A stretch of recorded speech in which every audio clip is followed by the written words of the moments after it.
Chapter 3, The Godtree Guideway.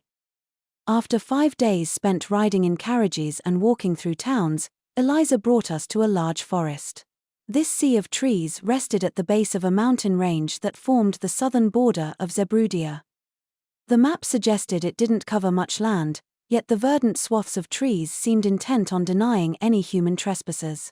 Sure enough, there were no roads in these woods.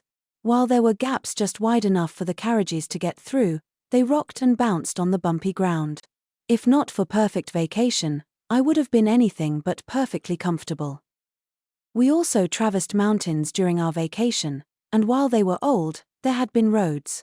These woods didn't look like they'd be as treacherous as those mountains, but I was sure there would still be a fair amount of monsters. Ley lines generally ran through forests and along mountains. Because mana material enhanced creatures, places like this were dangerous to some degree or another. Between an old road with a reputation for peril, and an unsullied forest with the occasional monster, which do you think is dangerous? The answer: they're both dangerous. Getting out of the carriage, I looked around, making sure to stay hidden in Ansem's shadow. It then occurred to me that we were still within the borders of the Empire. Did that mean Yggdra was inside the Empire? They said a gargantuan tree, the World Tree, was in Yggdra. Where could that be? I looked this way and that for the World Tree when I heard Tino ask Eliza something. Running alongside the carriage, and breathing heavily, she said, Ellie, is Yggdra inside Zerbrudia? We haven't left the Empire yet. Instead of Eliza, she got a very acerbic response from Lapis. A foolish question. Yggdra rarely lets in even other noble spirits. It would never be situated within a realm of humans. Though clearly miffed, Tino didn't say anything. Seeing as I had been thinking the same thing, I couldn't just leave her hanging. No, I think it's a good question, I said. Yggdra's a land of legends after all. It's perfectly normal not to know where it is. Human weakling, Chris interjected, furrowing her brow. The way you said that, just how much do you know? Sir. What? I don't know anything. That's why I said it's perfectly normal not to know. Yggdra is not in the Empire, Eliza said in her usual lazy tone. However, a path to Yggdra is. It's a path that can only be entered with an invitation or a denizen of Yggdra to guide you. The Godtree Guideway, Lapis added.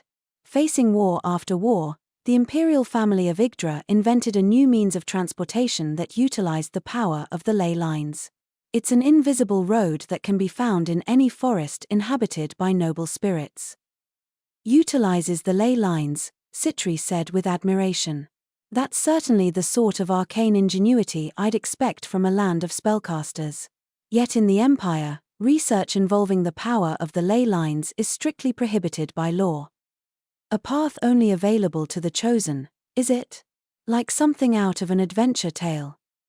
Forests were dangerous places that I never recalled with fondness, but this one might be different if our safety was guaranteed.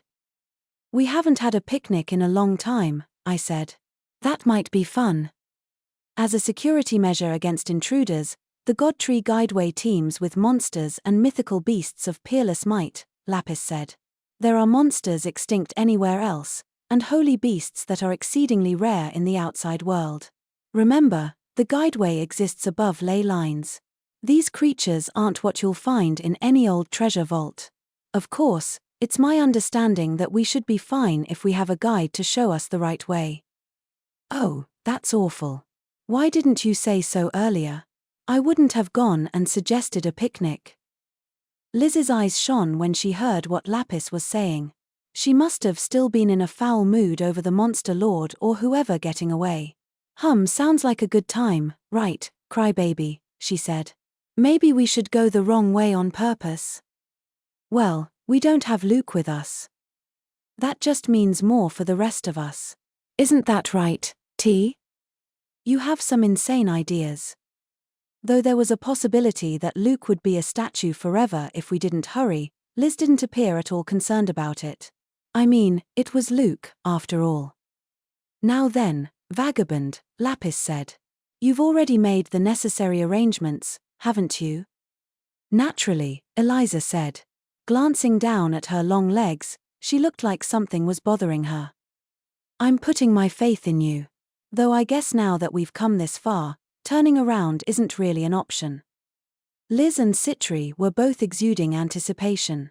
While Lucia appeared calm, as her brother, I could tell she was excited. Since I couldn't make it back to the imperial capital by myself, I was stuck with them come hell or high water. Tino would probably go with me if I headed back, but that didn't solve the problem of the monster lord. Eliza removed a bag hanging from her waist and turned it over in her palm. Out came 6 stones, all with rainbow hues. Long and narrow, they were wrapped in leather cords. Eliza handed everyone else in Grieving Souls a stone and kept one for herself. These are cynosures, she said as she handed me one. We should have a guide, but as long as you have your cynosure, you won't get lost on the way to Yggdra. Or so I'm told. Oh, so this stone will guide us? I wonder how it works. While I blinked and listened absent-mindedly, Liz held up the leather cord of hers. The gemstone slowly rotated. Is this like a compass? She asked. That's correct. So that was it. Sharp as ever, Liz. They definitely weren't magnetic, though I wasn't so obtuse as to point out such a technicality. I had a few relics that could indicate paths through some mysterious power, so it wasn't unheard of. So these are the keys I've heard rumors of, Lapis said, furrowing her brow. Do you not have any for us? These only show the way, Eliza answered. If you follow us, you won't get lost. I was getting the impression that the road to Yggdra was simpler than I thought. Those would have been granted to us if we hadn't agreed to cooperate with that knight captain, a member of Starlight muttered, staring directly at one of the cynosures. I'm not sure any of you would have been able to sway that noble spirit queen, I said. Wouldn't you say? What did you say? The Starlight member looked indignant. I mean, luck was half the reason Eliza succeeded in the first place. With their pride, a noble spirit would never employ a plan that involved claiming a human to be their mate. Eliza only managed it because she was the sort to march to the beat of her own drum. Now that I think about it, isn't it pretty rude that the queen was obliterated just because Eliza said a human was her mate? I turned to Eliza, hoping she would back me up, but she just looked perplexed. Looking at them, I realized that while noble spirits were supposed to be a tight-knit bunch, I didn't see any of that between Eliza and Starlight. It didn't look like they were on bad terms or anything, but I didn't want to drive any potential wedges between them. With a small sigh, I held out the compass I had just received. Well, there's no point in fighting about this. Here, I'll give you mine. I did it in good faith, yet Chris looked completely taken aback. Her cohorts behind her all looked at me with strained expressions. Given their beauty, there was a certain pressure from the scary looks they gave me. But I was used to earning the ire of everything under the sun. If anything, their slender figures lessened the impact. You're really good at kicking people when they're down, sir. Don't get the wrong idea, 1,000 tricks. Lapis snapped. Don't humiliate us. We don't want your pity. Those gems prove you've earned the recognition of the imperial family. There would be no meaning in giving one to us. I wasn't doing it out of pity or anything. It was just that I'd probably never use this compass again, and we had a total of 6. But if they wanted to say no, that was that. Putting the stone in my pocket, I clapped the dust off my hands. If you change your mind, just say so. Ooh. Vagabond, where's this guide you mentioned? In the forest. Then let's meet up with them. We're going to get the Protean sword back. Lapis's cool voice sent a shiver up my spine. They were really pumped up for this. That was when I got the feeling I probably wouldn't get another chance to bring this up. I snapped my fingers and had Mimikyu cough up a relic. That's right, speaking of cynosures, I've got this. Is that a baseplate compass? Sir. The relic I had pulled out was a baseplate compass that fit in the palm of my hand. Every bit of it, from the needle to the plate, was made of black stone. A strange red pattern was carved into the needle. Sometimes, a person's sense of direction wasn't much help in navigating high-level treasure vaults. Compass relics, which had the potential to show the right path inside vaults, were in very high demand. Liz scowled at the relic I proudly held up. "What? Crybaby, you still have that?" Citri looked uncomfortable, and Lucia was rubbing her head like she had a headache. It was most likely for the best that I couldn't see Ansem's face as well. Chris looked at it with wide eyes. "A compass relic," she said with needless intensity. "Is that one of those famous compasses that always show where to go?" I knew I could count on the noble not weakling to bite. The term compass relic actually encompassed a few different varieties. There were simple ones that showed the cardinal directions, extremely useful ones that broadly indicated the right way to go, and ones that pointed to specific items or places, the value of which changed radically depending on what they pointed to. But what I had was one of a kind. With the needle still spinning, I placed the compass in Chris's hand and grinned at her. Not quite. This does the opposite." "What? The opposite?" "This is fool's direction. Misfortune awaits in whatever direction it points." A number of compass relics existed, yet scant few of them showed which way was dangerous. With that sort of technology available to them, most people wouldn't make something like this, but instead, an item that pointed to safety. Therefore, indicating the direction of monsters, phantoms, and other dangers made this relic a unique one. What are you going to use that for, sir?" Chris asked in a shrill voice. Tino paled and looked the other way. "Nothing really. I just had it on me," I replied. "I just wanted to show off a rare relic." I should add that the reason my battle-loving friends all looked at it with distaste was that it had caused all sorts of hell for us when I first tried it out. I can see it serving a purpose, depending on how you use it, sir. You just have to avoid where it's pointing." She was really trying to have my back on this. The next moment, the spinning needle came to a dead halt. It pointed in the direction we had been heading all this time. Sir. Does this mean? Well, let's not worry about it too much. You can't be a hunter if you always steer clear of danger. I took the compass relic back. To come clean, there was a reason I didn't take this with me whenever I went out. You see, no matter what I did, it always pointed in the direction I wanted to go. Besides, this relic only indicated directions, not distances. Misfortune could still refer to a range of magnitudes and qualities, so nothing would ever get done if I always obeyed this compass. Heck, I was always unlucky, special compass or not. "Kai, put that ominous thing away, and keep moving," Eliza said uneasily, constantly checking the ground. "Until we reach the meet-up point, we'll be in dangerous territory." "I see. So this Godtree guideway thing is safe with a guide, but we won't be safe until we're there." Got it. From somewhere in the forest, I heard a bizarre scream that slightly resembled a child's. I didn't have to guess how this would go. What a pain this was. Letting out a sigh of resignation, I said, "Still nothing worth my time. Chris, Lapis, take care of it. Oh, and refrain from lightning spells."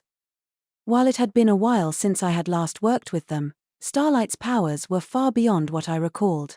Their strength had always been a well-known fact, but at the same time, they never went all out when fighting alongside humans. This time, however, they were giving it their all. Not that they didn't have aptitudes and pitfalls, but when it came to offensive power, I'd still say they were one of the best parties in First Steps. In this regard, they even surpassed Obsidian Cross, which had them beat in terms of average level. Bringing the firepower was what a party of Magi did best. Lapis and her crew fended off wave after wave of monsters with absolute ease. Blades of wind and water flew through the trees, striking monsters with precision while leaving the forest unaltered. I thought Lucia could learn a thing or two from them, since she focused only on firepower and area of effect. "You guys are really giving this your all," I said. "We won't be putting ourselves in your debt," Lapis answered grumpily. "I don't think they're their usual calm, collected selves." Gathering up materials left behind, Citri came up and poked my shoulder. It would seem they aren't too pleased they were excluded from the Spiritstone incident, she said with glee. It's their fault for never trying to get on your good side. What's this girl talking about? I never excluded them. As the weakest, I generally stayed in the back during expeditions. Even with Ansem at the vanguard, no amount of safety rings would be enough to keep me from getting hurt. With that being the case, I naturally went to the rear, where the Magi were. Putting aside Citri's ideas, I guess Lapis was offering her support here to repay the debt she owed me. Hit the ground, human. If you're a level 8, don't just bumble around, human. You're in the line of fire, human. In our vast world, I was pretty sure I was the only human to be defended by a ring of noble spirits. They were foul-mouthed and firing off spells. Outside of Lapis and Chris, I don't think the other members had ever talked to me like this since the first time we met. Honestly, what the hell are you all doing, trying to cajole him? Chris shouted at her party members, waving her arms in the air. You're not gonna get anywhere being so obvious about it. Quit it. I can't bear to watch another second of this. Cajoling? Is that really what this is? They're trying to cajole me. Also, I don't actually know the names of any of these people. Still, Chris said between heavy breaths, nothing good ever happens when I'm around you. Sir, we might be in a forest, but this is still an absurd amount of monsters. You're not doing this shit on purpose, are you? Sir? You think so? It looks pretty normal to me. You're just numb to it. Chris's face was completely red, probably because she had been casting spells while walking around. Magic burned through both mana and mental stamina. I could see similar looks of exhaustion on Lapis and the other noble spirits. Monsters are quite fond of you, leader, Lucia said with a sigh. She had been casting just as much as the others, yet showed none of their exhaustion. If they're fond of me, then shouldn't they, I don't know, not target me? They always go straight for me. Standing at the front with Liz, Eliza turned back towards us. With her monster sensors constantly going off, exhaustion painted her face. Let's take a small break. Everyone's using too much magic. You're taking this real seriously, Ellie, Liz commented. Listen up, if you keep up that tension while traveling with Crybaby, you're gonna wear yourself out. There's no point looking so far out when we're gonna get attacked anyway. Kai. Eliza looked at me with those sleepy eyes of hers, but I had no idea what I was supposed to say. Sitting atop Mimikyu, I decided to call for a short break. Looking at the two parties, there was a stark contrast between us and Starlight. While they were sitting on the ground, we were all pretty spry.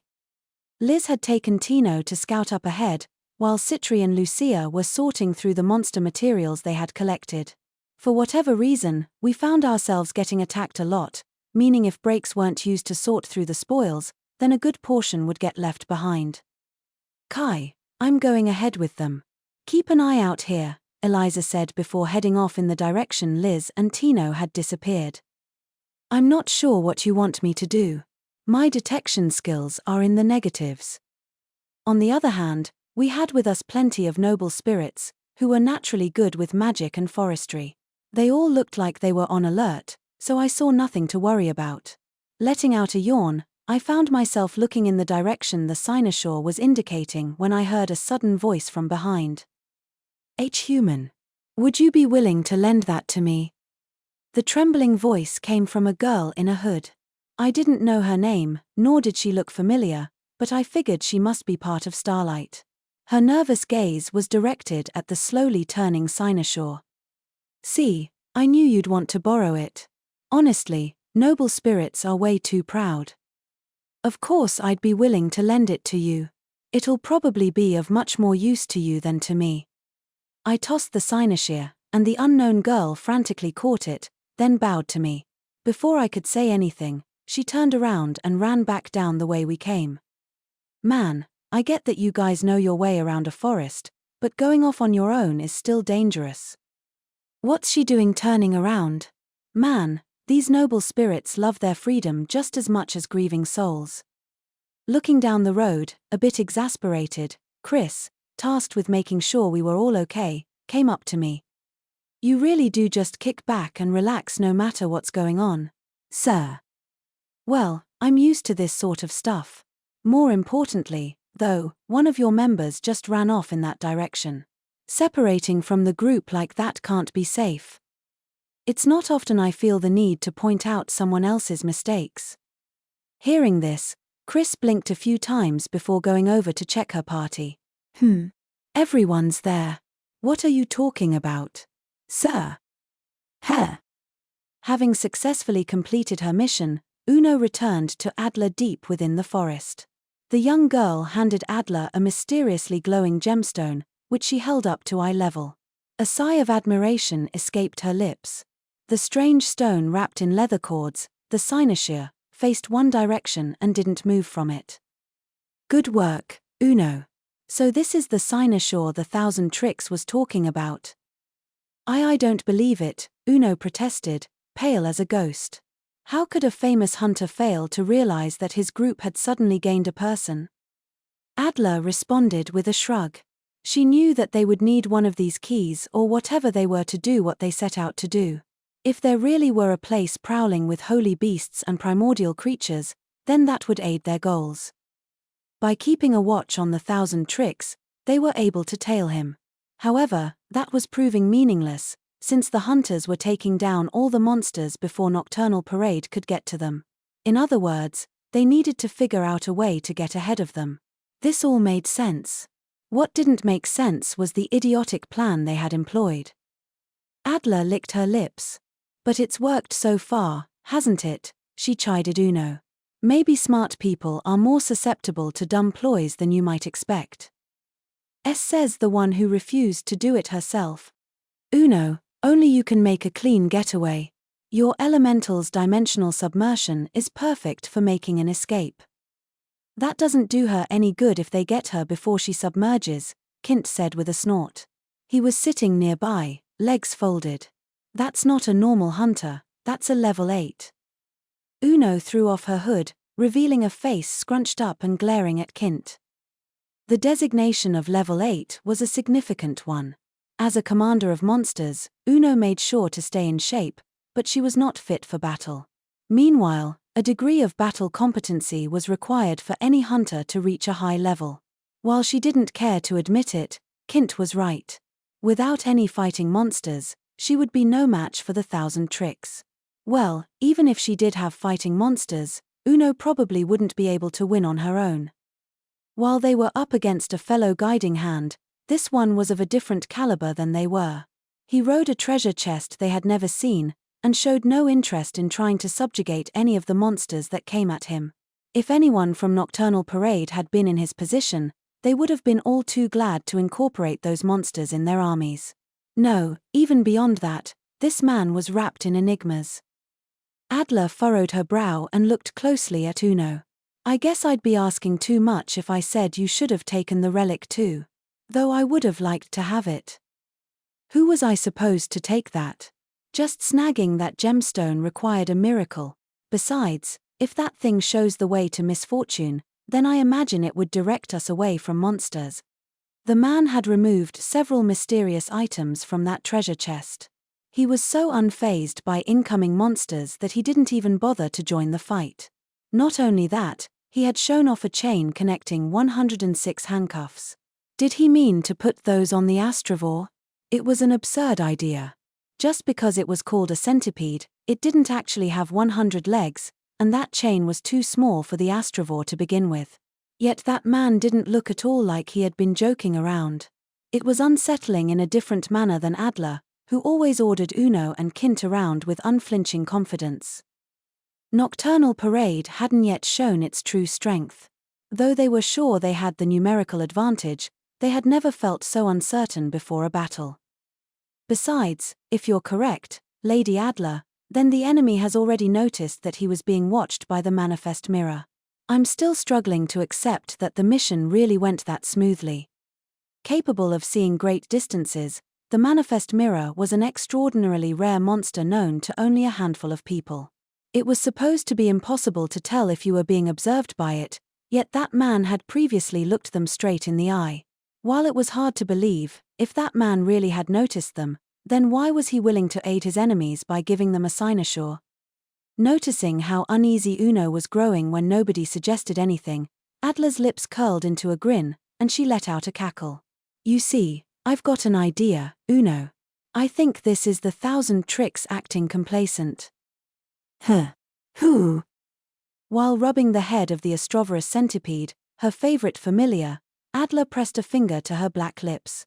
Her indigo eyes were dark as the abyss itself, threatening to pull you into their depths. The 1,000 tricks is letting us go ahead. I agree with you, Uno. There's no way he could have failed to catch on to what you were trying. Only a total moron wouldn't notice that their group had suddenly gotten bigger. Not to mention I've never heard of a hunter who didn't know the name and faces of their own party members. Pardon me, Lady Adler, but does that mean you sent me out there when you didn't actually think it would?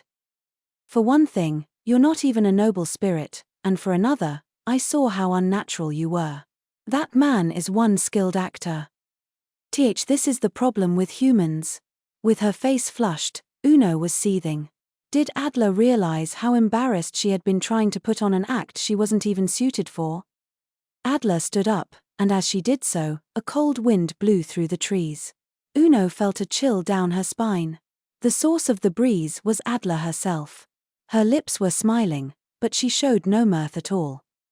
Adler, you're serious about this? Eyes widening, Kint looked at her with excitement. Of course I am. If we've been allowed to go ahead, that must mean that one battle was enough for them to decide we're several grades below them. Her eyes were cold and her voice steady. You needed to maintain a cool composure when subjugating monsters, yet Uno felt like Adler might explode at any moment. Her fists were clenched so tight her knuckles had lost their color. Adler's party, Nocturnal Parade, was unbeatable.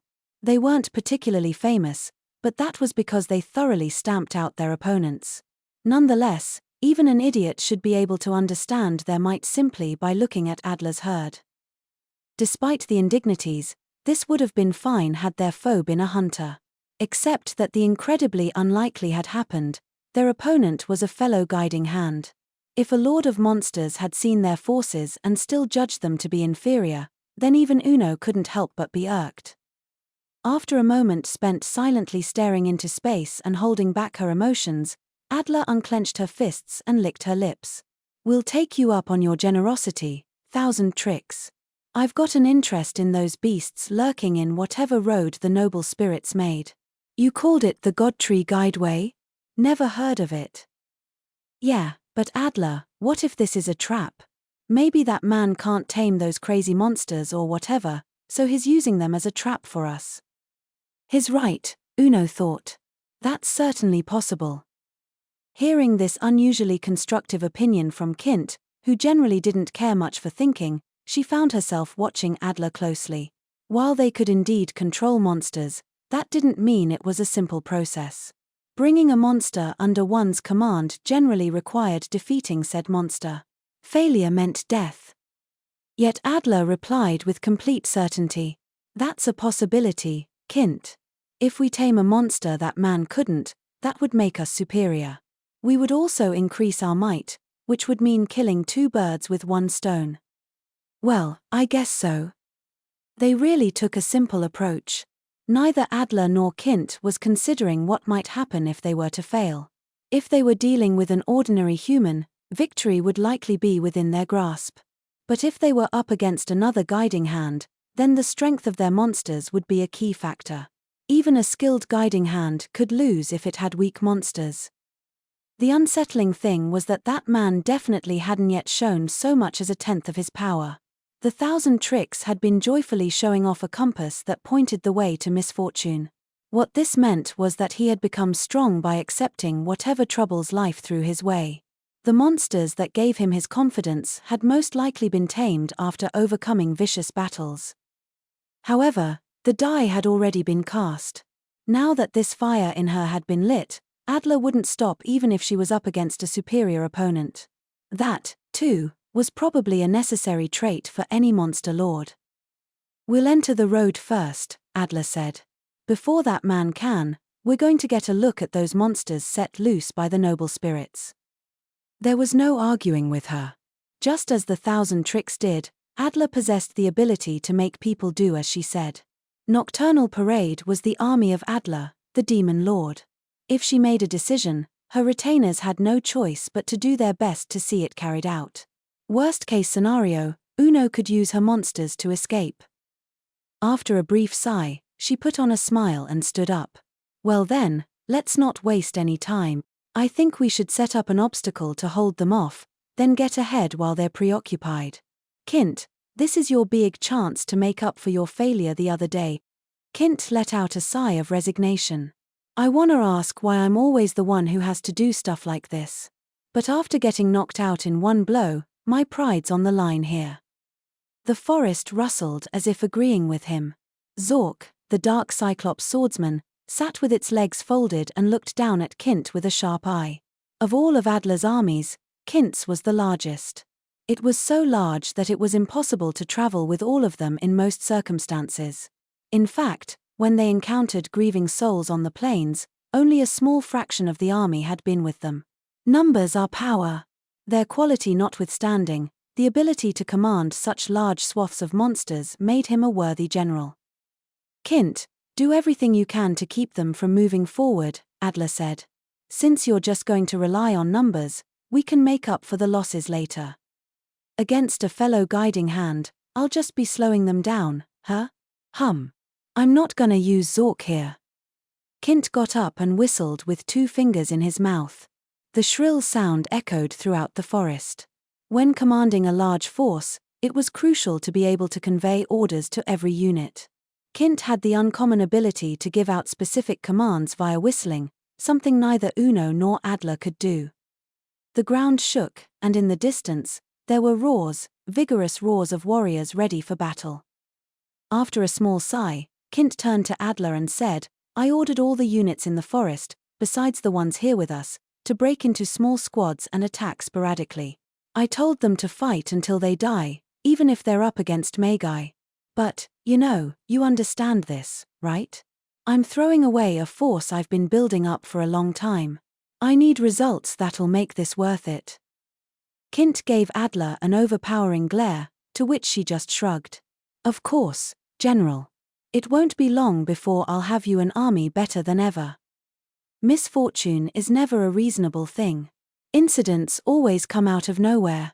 For example, suddenly finding dragon carcasses on the side of the road, befriending people who just so happen to be criminals, and running into a legendary treasure vault while flying through the sky. Also, there was the time a noble spirit, who shouldn't have been there in the first place, asked me for the gem I had just received from Eliza. I gave it to her. We advanced through the forest as fast as we possibly could. Moving across bumpy ground at high speed meant the already shaky carriages became practically unrideable. I wouldn't have been able to bear it if not for perfect vacation. I sat atop the carriage and acted like I was taking command. The mood couldn't have been any worse. Aside from Chris, everyone in Starlight was giving me glares colder than any other.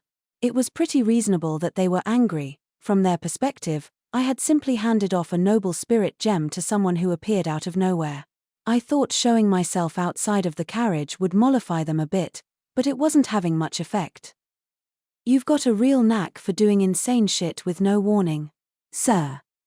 Wheel, that was definitely an elemental. It addressed me as human and there can't be any people in this forest besides us. Eliza had handed out the cynosures back at the entrance to the forest, so how could anyone but us know about them in the first place? Or maybe this was interference by someone from Yggdra? I had heard that years of living in the forests had made many noble spirits not too fond of humans. Could we really rule out the possibility that this was a conspiracy by a small portion of them? Most importantly, I seem awfully susceptible to getting dragged into conspiracies. Regardless, things will get bad if they try something. Let's hurry, Eliza said, running alongside Chris. She didn't seem particularly angry, even though I had goofed up and lost the item she had made an effort to procure. I felt like she was kind of resigned to it at this point. My clumsiness was only fully displayed the very first time we met, so I'm sure she was used to it. I'm always making trouble for the rest of the group. I need to take some time to think about this. Our troublemaker had disappeared down the road we had come from. Even supposing that she meant us harm, it would still be easy for us to reach Yggdra before her. We also had with us Eliza, who had already been in contact with the noble spirit homeland. With Ansem taking the lead, feet thundering as he cleared a path, we had encountered very few monsters after our break. While he wasn't as fast as Liz, his physical strength was far beyond anyone else in the party. When he ran, the ground shook and dust flew up. In wooded areas, he could mow down trees while pushing onward. However, he typically refrained from doing this because it was an intense and uncanny thing to behold. Man. Is the Immutable really human? Sir. He's capable of more. He's still trying to reduce the damage he leaves behind. What? Nobody could get close to Ansem when he really turned violent. Sitting on her brother's shoulder so she didn't accidentally get stepped on, Liz was watching our front. Suddenly, she turned around and screamed, "Cry baby, something's coming." Huh? Something's coming? What is it? Though Ansem was kind and loyal, he looked like a monster at first sight now that he had grown so large. The only reason he didn't cause any panic in the imperial capital was that he had grown gradually as he racked up more accomplishments, meaning everyone already knew about him. Though that didn't stop newcomers from freaking out. What could possibly approach us while Ansem was charging forward? Phantoms had no sense of self-preservation, so it could have been one of them, but were there any treasure vaults nearby? No, maybe it's just someone here to greet us. I'm pretty sure Eliza already told them about Ansem. Ansem, stop, I called. They might be here to greet us. Hearing my sudden request, Ansem bent down and hit the brakes with a nimbleness that didn't seem possible with his large frame. The sudden halt left massive footprints in his wake. He bumped into a tree, which fell over with a loud crack. As always, he lived on an immense scale. As I nodded with admiration, the trees shook and out came our greeter. It was a strange creature clad in jointless dark blue armor, and a sword in its hand. It walked on two legs and had a head like a full-face helmet, from which two large eyes stuck out. What's more, those were compound eyes. A battle ant, Citri whispered, furrowing her brow. Now that she said that, I could see the resemblance. In which case, what I thought was armor must be its skin. Standing still, Ansem and the battle ant stared at each other. From behind, even more ants appeared. They had compound eyes and skin both sturdy and smooth. Their swords were all similar, giving them a uniform look. They didn't resemble anything else we had encountered in the forest. Their bearing suggested they were smart and ready to fight. Can we really be sure they're monsters? They say the noble spirits of the forests make friends with animals. They might have an unusual look, but maybe they're guardians of Yggdra. Just as this thought crossed my mind, one of the ant warriors looked at me. Even though Ansem provided an obvious target, and Lucia, Eliza, and more stood between us, the ant still noticed me. I took this as a sign that they were here to greet us. After taking a deep breath, I smiled and called out to them from atop the carriage. Good to see you. We've been waiting. The ants said nothing. Chris's eyes widened. What do you mean, we've been waiting for them? Sir. The battle ants looked at me with their shimmering compound eyes. Just as I was about to hop down from the carriage, something flew from the shrubbery behind them. I couldn't even react, only watch in terror. Liz appeared out of nowhere before me, holding an arrow in her hand. So if I'm right, that was shot at me. Can we attack now? She asked in a trembling voice. It looks like there's a ton of them. This is what you meant when you said they're here to greet us. Chem. Are they actually just monsters? A strange air blew in as more ants appeared not just in front of us, but from all sides. We appeared to be surrounded. One of Starlight let out a small shriek. I couldn't judge their exact numbers in the poor visibility, but there were at least dozens of them. It looked like they were the sort of monsters to move in packs. Well, they were ants after all. Really bold ants, if they were willing to get in range of Ansem. Oh, of course, I said. Since you've got the opportunity, Ansem, go all out. The ring of monsters slowly grew tighter. Clearing my throat, I sat back down on the carriage. Perhaps Ansem's got a fair bit of pent-up stress? Lucia suggested. Ansem's whirlwind was brutal enough that even the Magus prodigy looked discomfited by it. He relentlessly kicked battle ants out of the way as he pressed onward through the swarm. Both trees and ants were sent hurling through the air, only to hit the ground with thunderous booms. Anyone who used to know that kind-hearted young boy would probably never guess that this was him now. Ansem was still kind-hearted now, mind you. I'd assume he just wants to pull out all the stops since he hasn't gone on an adventure with Krai in so long, Citri said while steering the carriage. That didn't actually answer Lucia's question about the stress. Lizzie, there are so many of them, Tino yelled while kicking an ant that had evaded Ansem's attacks. There shouldn't be any battle ants in a forest like this. She sounded grim and moved with rapid intensity, yet I could tell by her expression that she wasn't even close to her limit. While Tino was always a quick learner, her recent improvements had come at a remarkable rate. As her senior hunter, I felt both pleased and a little left behind. She even learned how to control the carpet before me. Liz was cleaning up whatever Ansem and Tino missed when she abruptly turned my way. That can only mean one thing. Right, crybaby. Yeah, aha. There was nothing uncommon about monsters, even powerful ones appearing where they shouldn't. Besides, Tales of Champions were all about fighting waves of monsters. Chris was maintaining a consistent output of spells. The way we were surrounded, she could direct a spell anywhere and still hit some monster or another. Well, this isn't as bad as frigid dragons appearing in a town. Sir, she said while panting and wiping her brow. Yes, exactly. Once you've had one bad experience, everything that follows will be compared to the first. Not even I was constantly updating my insane incident ranking. I had been thinking about it since the fight with that monster lord person, but we really had some serious firepower on our side here. Grieving Souls was already a party that excelled at offensive power. When combined with a party that could cast spells as easily as they breathed, we became a force of immense destruction. Though they approached from all directions, the ants were kept at bay. Sure, they were armed, but a sword could never match the reach of a spell. As they unleashed a series of devastating strikes, the Magi of Starlight were just as many humans envisioned them, beautiful yet cold and calculating. Is this war? After casting a blade of air that shredded 5 battle ants, Lapis eyed me for a brief second. Chmph. Not only are monsters like this appearing in a noble spirit forest, but it looks like they're trying to slow our advance. You wouldn't know anything about this, would you? Needless to say, I didn't know anything. It wasn't even my decision to enter this forest in the first place. Just as I opened my mouth to offer these objections, Eliza cut in with a placating voice. We have greater concerns at the moment. We need to hurry to the rendezvous point. That's right, Eliza, I said. This conversation can wait until we reach Yggdra. We can have a nice nighttime chat about it. I'm not sure if I should be glad she's taking my side or sad that I lost my chance to defend myself. Hey, it's fine. They might forget it by nightfall. Let's change the subject.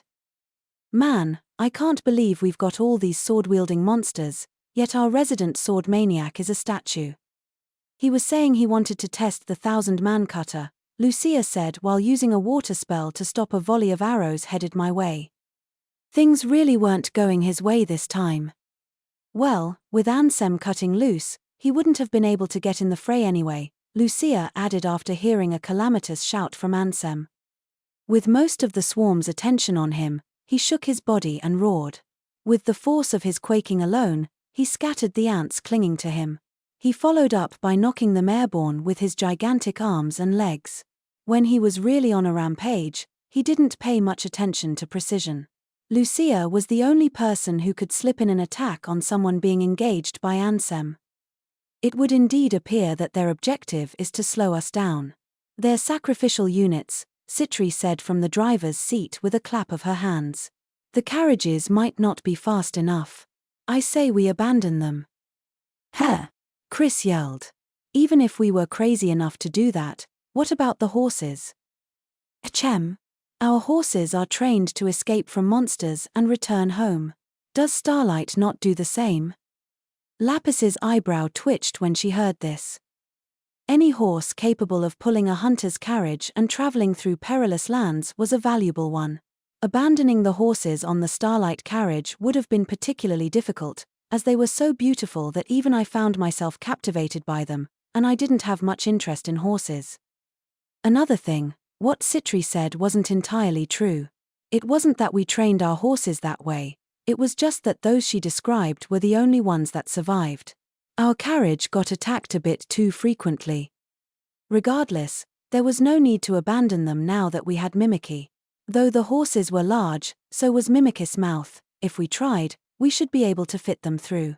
Except we might have to leave the carriages behind. I was glad my relics were proving useful for the first time in so long. I always knew magic bags were the best. I snapped my fingers and gave Mimikry his orders. They're just as powerful as when we first fought them. They're unstoppable. What the heck is that monster? It's stronger than Zork. Where'd they find it? Eyes shining, Kint watched the manifest mirror. It showed an armored giant fending off an army of battle ants while taking not so much as a scratch. Battle ants were a highly social type of monster, particularly when it came to combat, where they displayed coordination on par with trained human warriors.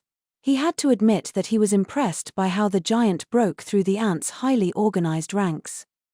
All we really know is that it's a humanoid, Uno commented. What fascinates me more is that treasure chest monster.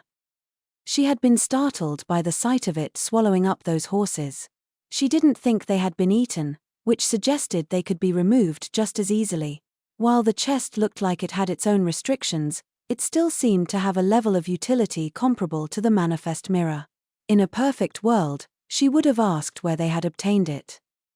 Their initial assumption was proving correct. They were up against a formidable force. Despite all Nocturnal Parade had previously overcome, they were probably in for a rough patch ahead. Nonetheless, unknown monsters were a good thing.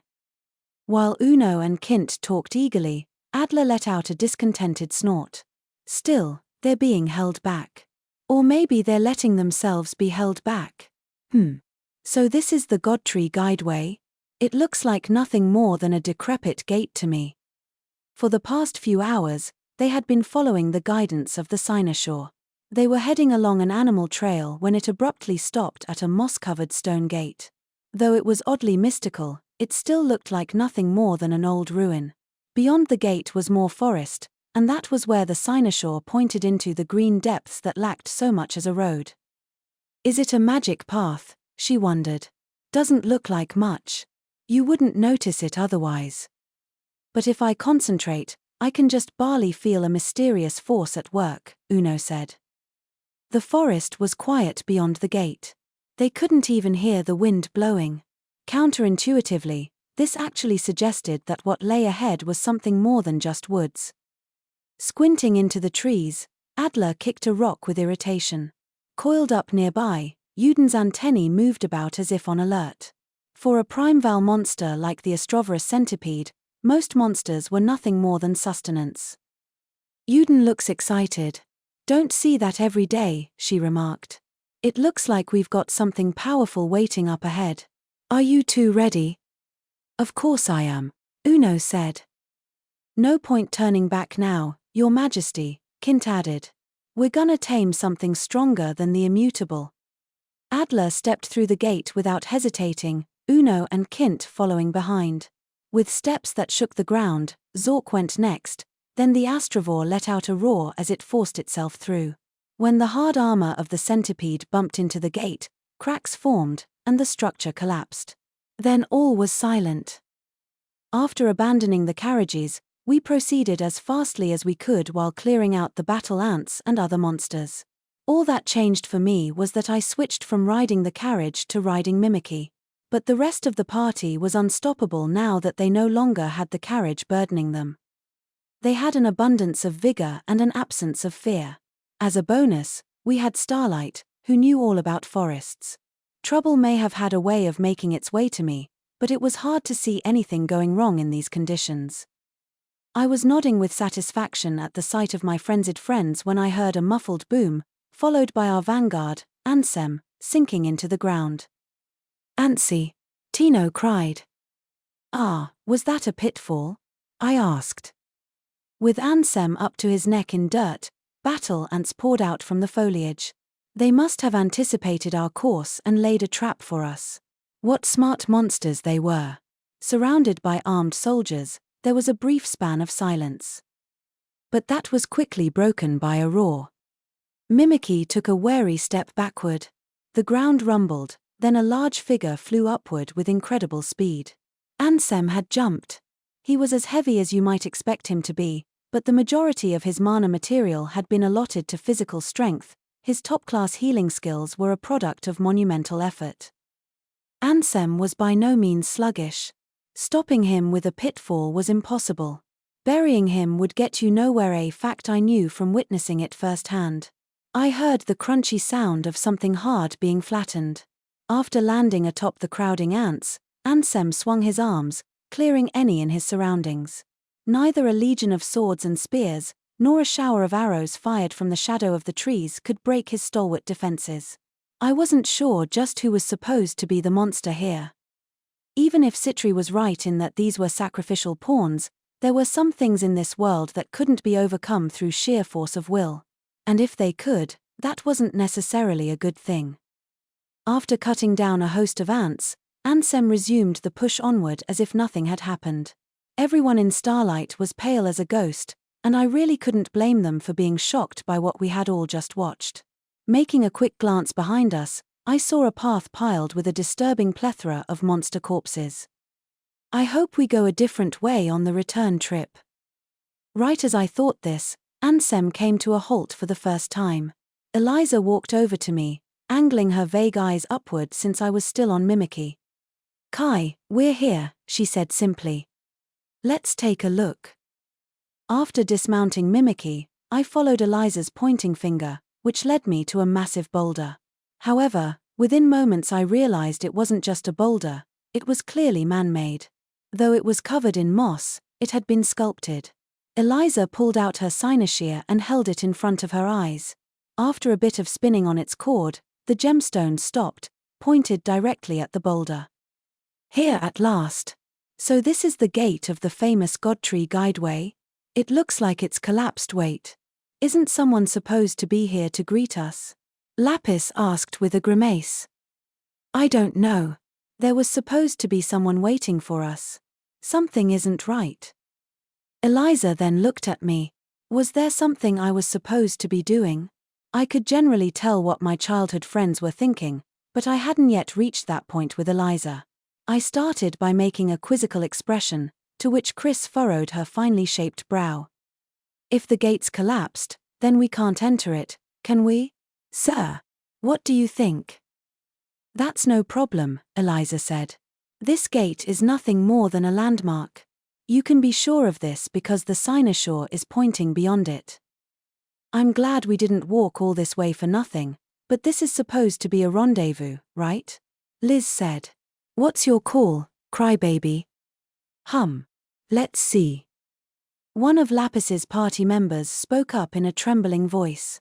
"Human, this is clearly because you gave away the Cyno dash." I thought she had a point, but Lapis cut her off, sounding even more displeased than she had earlier. "Stop it. Have you forgotten? We agreed that as long as we're in the clan, we'll show respect to the clan master. In other words, to this man." "I know that. My bad, human." Despite it all, Lapis still cared about these small formalities. The noble spirit fell into a sullen silence. Still, it was true that I had screwed up. I wasn't sure if the gate's destruction and the lack of a greeting party were my fault. After all, the gate's destruction didn't change anything, but we needed to evaluate the situation as soon as we could. Accepting Eliza's cynosure, I cast my gaze over the group. "Let's start by entering." Though I made it sound hard-boiled, I got a pretty surprising response. "Kai," Eliza whispered, wide-eyed. "Human weakling, that's brother. What did you do this time?" "Heh." Everyone was looking at my hand. Blinking, I looked down at the cynosure. It had been completely still when Eliza handed it to me, yet now it was twirling around despite an absence of wind. My eyes went wide. Chem. Why's it doing that? How the hell should we know? Sir. Unsure what else to do, I handed the cynosure back to Eliza. It kept rotating. Could it be broken? All I did was hold it. Teach, that's not good, I said. Who else but Krai could manage that? Citri said, a strain in her usual smile. Ansem groaned with resignation. Did I do something wrong? No, I didn't. What could I have done? Teach, this is definitely a natural phenomenon, I said. Don't they say mineral deposits screw with magnetic compasses? That's not magnetic, sir. Well, yeah, that's true. Besides, it was still until a moment ago. With a short sigh, I removed the compass relic from my pocket. I opened the lid and let out a much longer sigh. As I expected, the needle was pointed at the gate. To make things worse, there was no way I could turn back, given the mood in the air. If anything, staying behind was more likely to get me killed. If I wanted to save Luke, I'd have to push forward. I'm sure it's fine. How about we get going? What order are you going in? The road ahead was one of magic. There likely wouldn't be any ant monsters, and letting Ansem go on a tear would probably be a bad idea. Still, I wasn't any more comfortable relying on Liz. With their love for the unknown, our party tended to run rampant. I was about to do my job as leader for the first time in too long when Eliza stepped forward, an unusually serious look on her face. I'll lead the way, Kai. This isn't a game. After passing through the ruined gate, Eliza led us down the magic path thingy. Unlike the monster-infested trek we had just taken, everything was surprisingly tranquil once we passed through the gate. There was something divine and comforting about the still forest lit by sunlight breaking through the canopies. The ground was terribly bumpy, but that didn't affect me, riding atop Mimikyu. If I were really greedy, I'd say sitting on the carpet would have been perfect, but you shouldn't ask for too much. The cynosure continued spinning so fast that I found it sort of amusing. What I had initially thought was just a gemstone wrapped in cords was much more animated than I expected. I had absolutely no idea what sort of power was allowing it to move like this. Man, it's quiet, Liz said. With her hands clasped behind her head, she looked awfully bored. Tino, on the other hand, responded while vigilantly watching our surroundings. But it feels like something is interfering with my senses. HMPH. You're a sharp one, Lapis said. An esoteric spell is being used to distort space. Anyone who doesn't take the correct path will end up wandering the forest forever. Normally, that cynosure would be indicating where to go. Lapis glanced at me. It was a cold look, but not as harsh as those I was getting from the rest of Starlight. The only noble spirits on my side were Eliza and Chris, both of whom were well acquainted with my clumsiness. I took a deep breath. So basically, does this mean there is no correct path? I said in an attempt to brighten the mood. How did you even manage this, sir? Chris asked. There aren't supposed to be many beings capable of interfering with one of our esoteric spells. That's what I'd like to know. Come to think of it, what do we even need a guide for? There's only one path. However, I can only see one path, Tino mumbled, just what I had been thinking, saving me the trouble of saying it. HMPH. There's more than just what you see with your eyes, Tino shade, Lapis said with a wrinkle in her brow. It only appears so because we have the vagabond leading the way. Tino's eyes widened. Chem. In the same moment, a path appeared all around us, though there hadn't been anything there moments ago. It was pure magic, I didn't even see the road appear.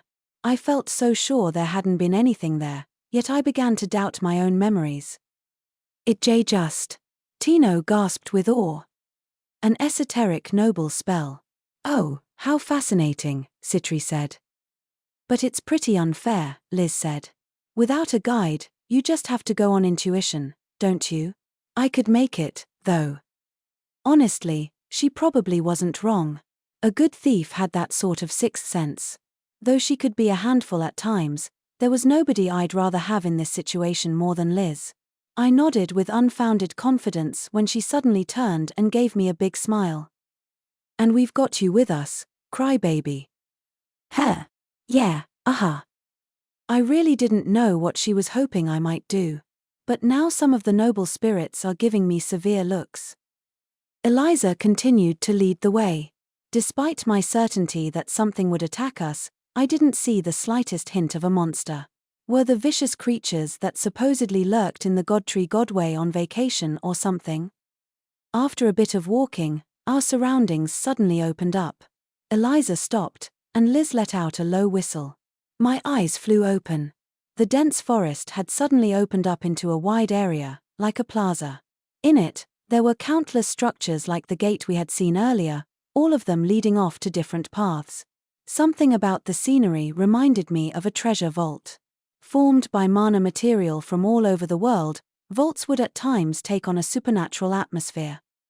Not entirely certain why, I licked my lips and said in a hard-boiled voice, "Chem. So this is where they stop playing around. This is getting interesting." The only reason nothing's happened yet is because we've Eliza leading the way, sir, Chris said the moment I finished my sentence. After a languid sigh, Eliza's gaze drifted from one gate to the next. You can make it this far if your senses are sharp enough. But to go any further without a cynosure is difficult. It would be like wandering aimlessly in a vast desert. You're right, Liz said, I'm not feeling anything. This might be tricky. Narrowing her eyes, she focused her senses for a few seconds before letting out an endearing groan. Eliza had wandered the world all by herself, and Liz possessed qualities even few thieves had, yet they were both stumped. The cynosure was still spinning in circles. Thinking I may as well check Fool's direction, I saw that it was also spinning round and round. I was also getting an urge to spin around. You really didn't bring anything useful, sir, Chris said with a sigh when she saw me staring at the spinning relic. Oh, how could you, Chris? Citri said, always one to take my side in any situation. Just because it's true doesn't mean you should say it. Krai's collection is filled with delightful relics. You should know he once gave me a relic that suited me perfectly. Could you really say she was defending me? Yeah, my collection was mostly oddities, but there were some with practical value. Disembarking from mimicry, I clapped my hands and said, I think I've got it. Master, is there some secret to it? I'll show you how useful my relics can be. It was true that Fool's direction wouldn't be of any help, and it was also true that I didn't have any relics that could reveal the right path. If I did, I would have used them a long time ago. However, I still had a way to find the correct course. I looked at a very watchful Tino. Sometimes, thinking in simple terms is the quickest path to a solution. Indeed, if we didn't know which routes were dangerous, we could check from the sky. Even if we were off the ground, her thief's acuity should allow her to figure things out. What a rude way to put it, I said to Chris. With Carpe, we can check the paths from Dash. Master, does this mean I'm up? Carpe. Figuring it all out from my words and glance, Tino hopped up. Floating nearby, Carpe zipped over and caught her. At her whistle, he rocketed into the sky. The unspoken understanding between her and Carpe was something I dreamed of. Degrees of synergy existed between hunters and relics, and it seemed Tino synergized very well with Carpe. It saddened me, but that was how it was. Even if I were a fellow Carpet, Carpe would still prefer Tino over. Given that she also worked well with Evolve Greed, the mask from Eclair, I was starting to think she had more of a gift for relic using than I did. With a burst of speed, Tino and Carpe glided through the air, making a rapid ascent. Chris watched with wide bulging eyes, and I heard Eliza mutter a small "ah." Then, just after passing beyond the highest branches, there was a harsh sound, and they were suddenly knocked back. Tino spiraled downward, then crashed into me. My safety rings let me catch her without taking a scratch, but she had no such protection. I hesitantly looked down. While trying to make herself small, she looked up at me. Our eyes met. Her blank face grew increasingly red, and she jumped back. I'm so sorry, Master. Oh, thank you. For catching Milizzy. This isn't what it seems. Teach, that was an accident. It wasn't. I didn't say anything. Don't worry, it's fine. Besides, that was less of a catch and more of a collision. With my safety rings, I was just a wall. While they had protected me from the shock when I embraced her, Tino had felt every bit of the impact. She had just collided with a wall. You're fit as a fiddle. Aren't you due for a level up? Liz looked peeved, probably less than thrilled by the state of her apprentice. I shook my head at her, causing her to sigh. Tino wasn't the only one growing, Liz was slowly improving as well. The aerial route is sealed off, Eliza said with a very deep sigh. We can't cheat it. You'll get deflected, like Tino was. There was no way you could beat a magic labyrinth with such a simple method. Citri closed in on Tino with a scary smile on her face, making her shiver. Remember, T, always wait for Krai to finish his sentences. I mean, she did what I was getting at, even if she did start before I could finish. The members of Starlight were whispering among each other while looking at us gravely. Noble spirits had a strong sense of camaraderie. If I kept this up, their already rock-bottom opinion of me would get lower. I was okay with that, I just didn't think now was the time. All right, I said with a clap of my hands. Thanks to Tino, we now know that the sky isn't an option. Let's go through the gate like we're supposed to. If you don't get your shit together, Tino's gonna give you a knuckle sandwich. Sir. I would never do that, Master. After everything I've dragged you into, I almost want you to hit me. Of course, I'd die if you did that, so you'd have to hold back. With resignation, Liz put a hand on her hip and said, well, I can talk with T about her behavior later. Now, crybaby, what are we gonna do? Oh, yeah. What should we do? You're making me decide again. Okay. By the way, which way is the right one? The cynosure isn't helping. There was nothing unusual about Liz deferring to my judgment, but even Eliza was watching me silently. I looked around at the gates, pretending to inspect them. It's probably pretty obvious, but I didn't have any hope of telling which was the correct one. After all, not even Liz could figure it out. I stood before a gate picked at random, and everyone shuffled up behind me. While I used to feel queasy at the slightest thing, now I was fine barring extreme circumstances. That's the one. Sir. Could you explain your basis, leader? Lucia asked with an expression that lacked a sliver of faith. How mystifying that she clearly didn't believe me, yet still thought that I might have a basis. Intuition, I guess? I tapped my head for no real reason. A brief silence. Everyone looked at me like I was insane. Eliza stepped forward. Kai. Wait. Though she seemed like she was looking vacantly at the gate, that wasn't the case. Noble spirits were known to have an innate knack for magic and special senses, hence why so many of them became magi or thieves. There was no way for a human to replicate these senses. Noble thieves had excellent survival instincts, and Eliza surpassed most of her peers. She examined the gate for a few seconds. Looking at me reproachfully, she shook her head. Not this one. Human weakling, Chris cried. All of Starlight looked at me with irritation. It appeared I was off the mark. Eliza hadn't explained her judgment any more than I had, but I guess they trusted her more than me. With a small cough, I strolled up to the next gate. That was a joke. Something tells me this is the right gate. Eliza dutifully approached the gate, then immediately shook her head. Not this one either. Master. Everyone was looking at me. Citri had a mellow smile, and Lucia heaved a deep sigh. The mood was getting tense, but this wouldn't have happened if Eliza had just shown us the right gate. Though Starlight was only glowering at me, they looked like they might blow up at any moment. Well, looks like I'd better leave this to you, Eliza. Understood. You should have done this at the start. We all watched as Eliza tottered from one gate to another. Each check took a second, which might have been faster than when I pretended to check. Eventually, she went to a gate on the smaller side. After standing in front of it for a short period, she turned our way with an imploring glance. "This one is the least foreboding." So that's your pick? Not bad. Eliza, noble spirits have incredible senses, don't they, master? Yeah, aha. Least foreboding, you say? Wish I had some of those special senses. It was pretty common for me to feel like something wasn't foreboding, though I never turned out to be right. Eliza, however, used her senses during solo hunts, so I guess some people were keener than others. I walked up to the gate she had chosen. Like the others, it was made of stone and covered with moss. I, too, felt no foreboding, but then again, I couldn't see any differences between this one and the two I had picked.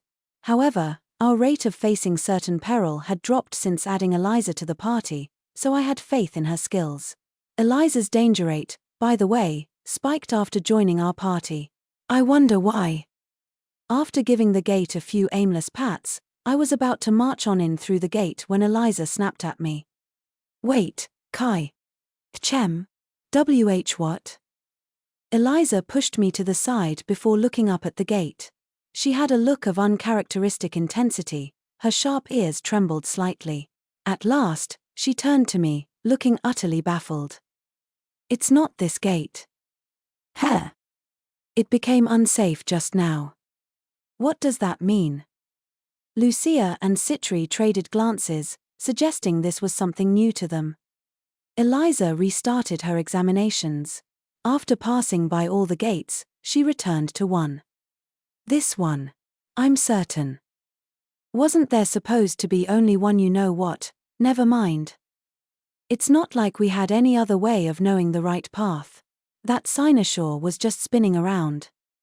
With a look of adoration, Lapis glided up to the gate, her party following close behind. Vagabond, you're sharp even by our standards, and escaped an intricate underground labyrinth without getting lost once. Though only for a second, you stumbled here. The spell work of the Imperial family is not to be trifled with. Eliza did that. In her defense, even first-rate hunters made mistakes. That's where the proverb "even first-rate hunters stumble into pitfalls" came from. Yeah, something about it feels off. Liz tilted her head as she looked up at the gate. What's it like inside? Space is distorted in there. Lucia wore a look of consternation.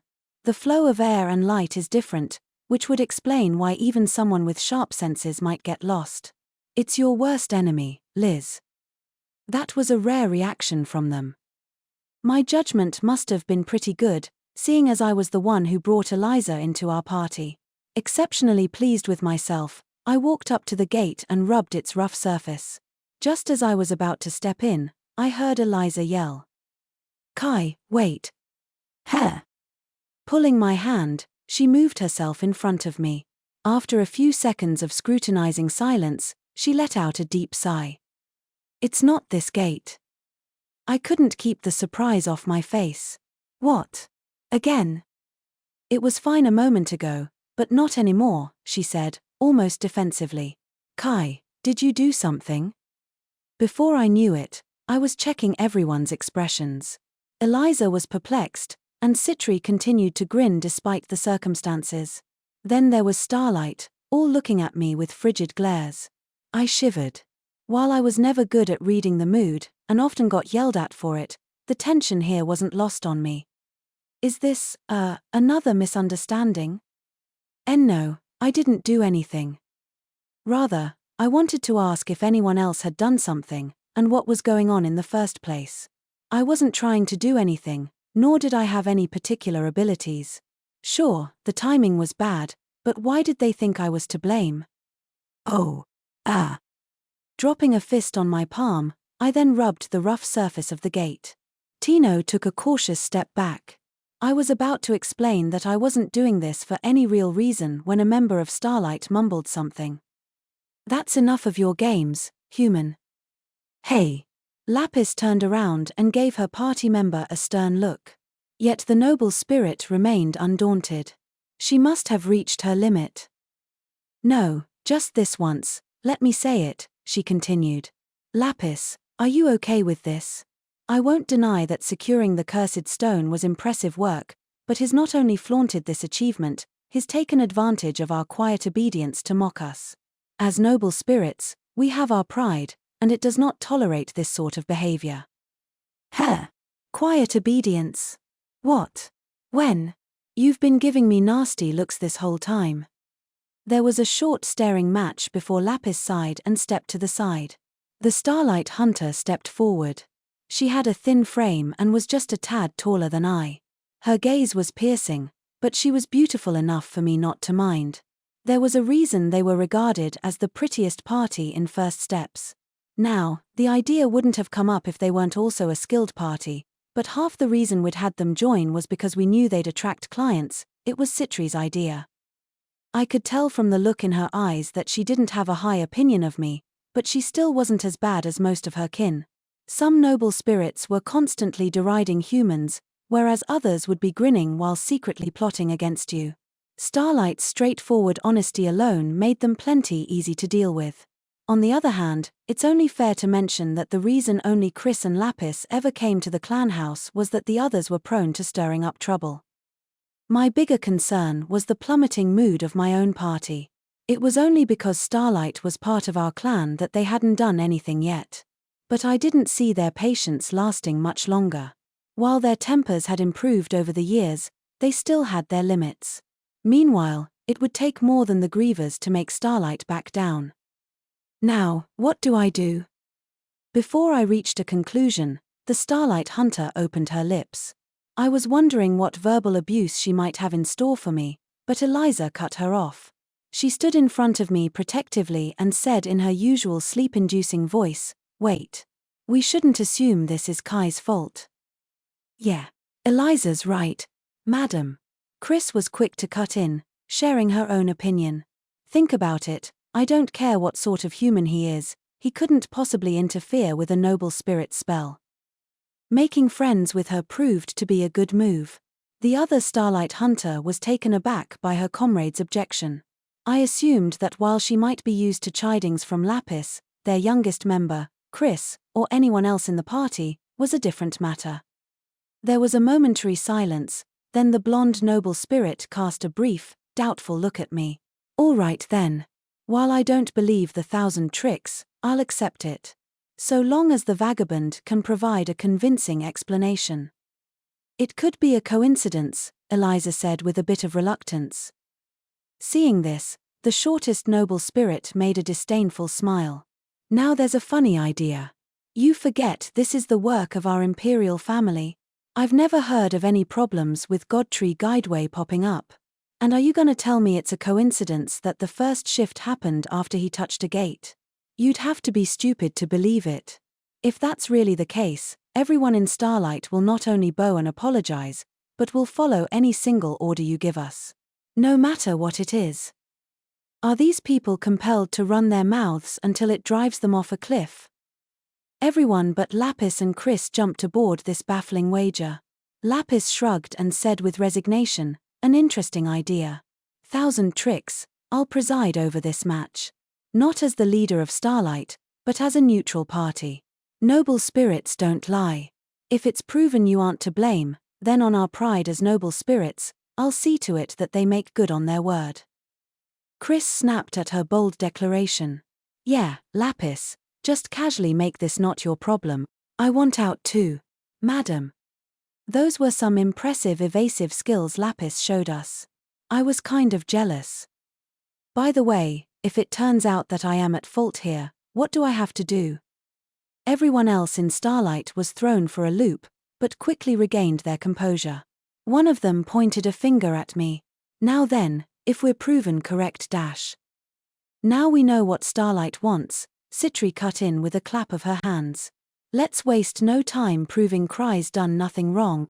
Citri wasn't going to let them get a word in, a precaution in case they won this wager. She had picked up a few tricks while surviving the cutthroat world of alchemists.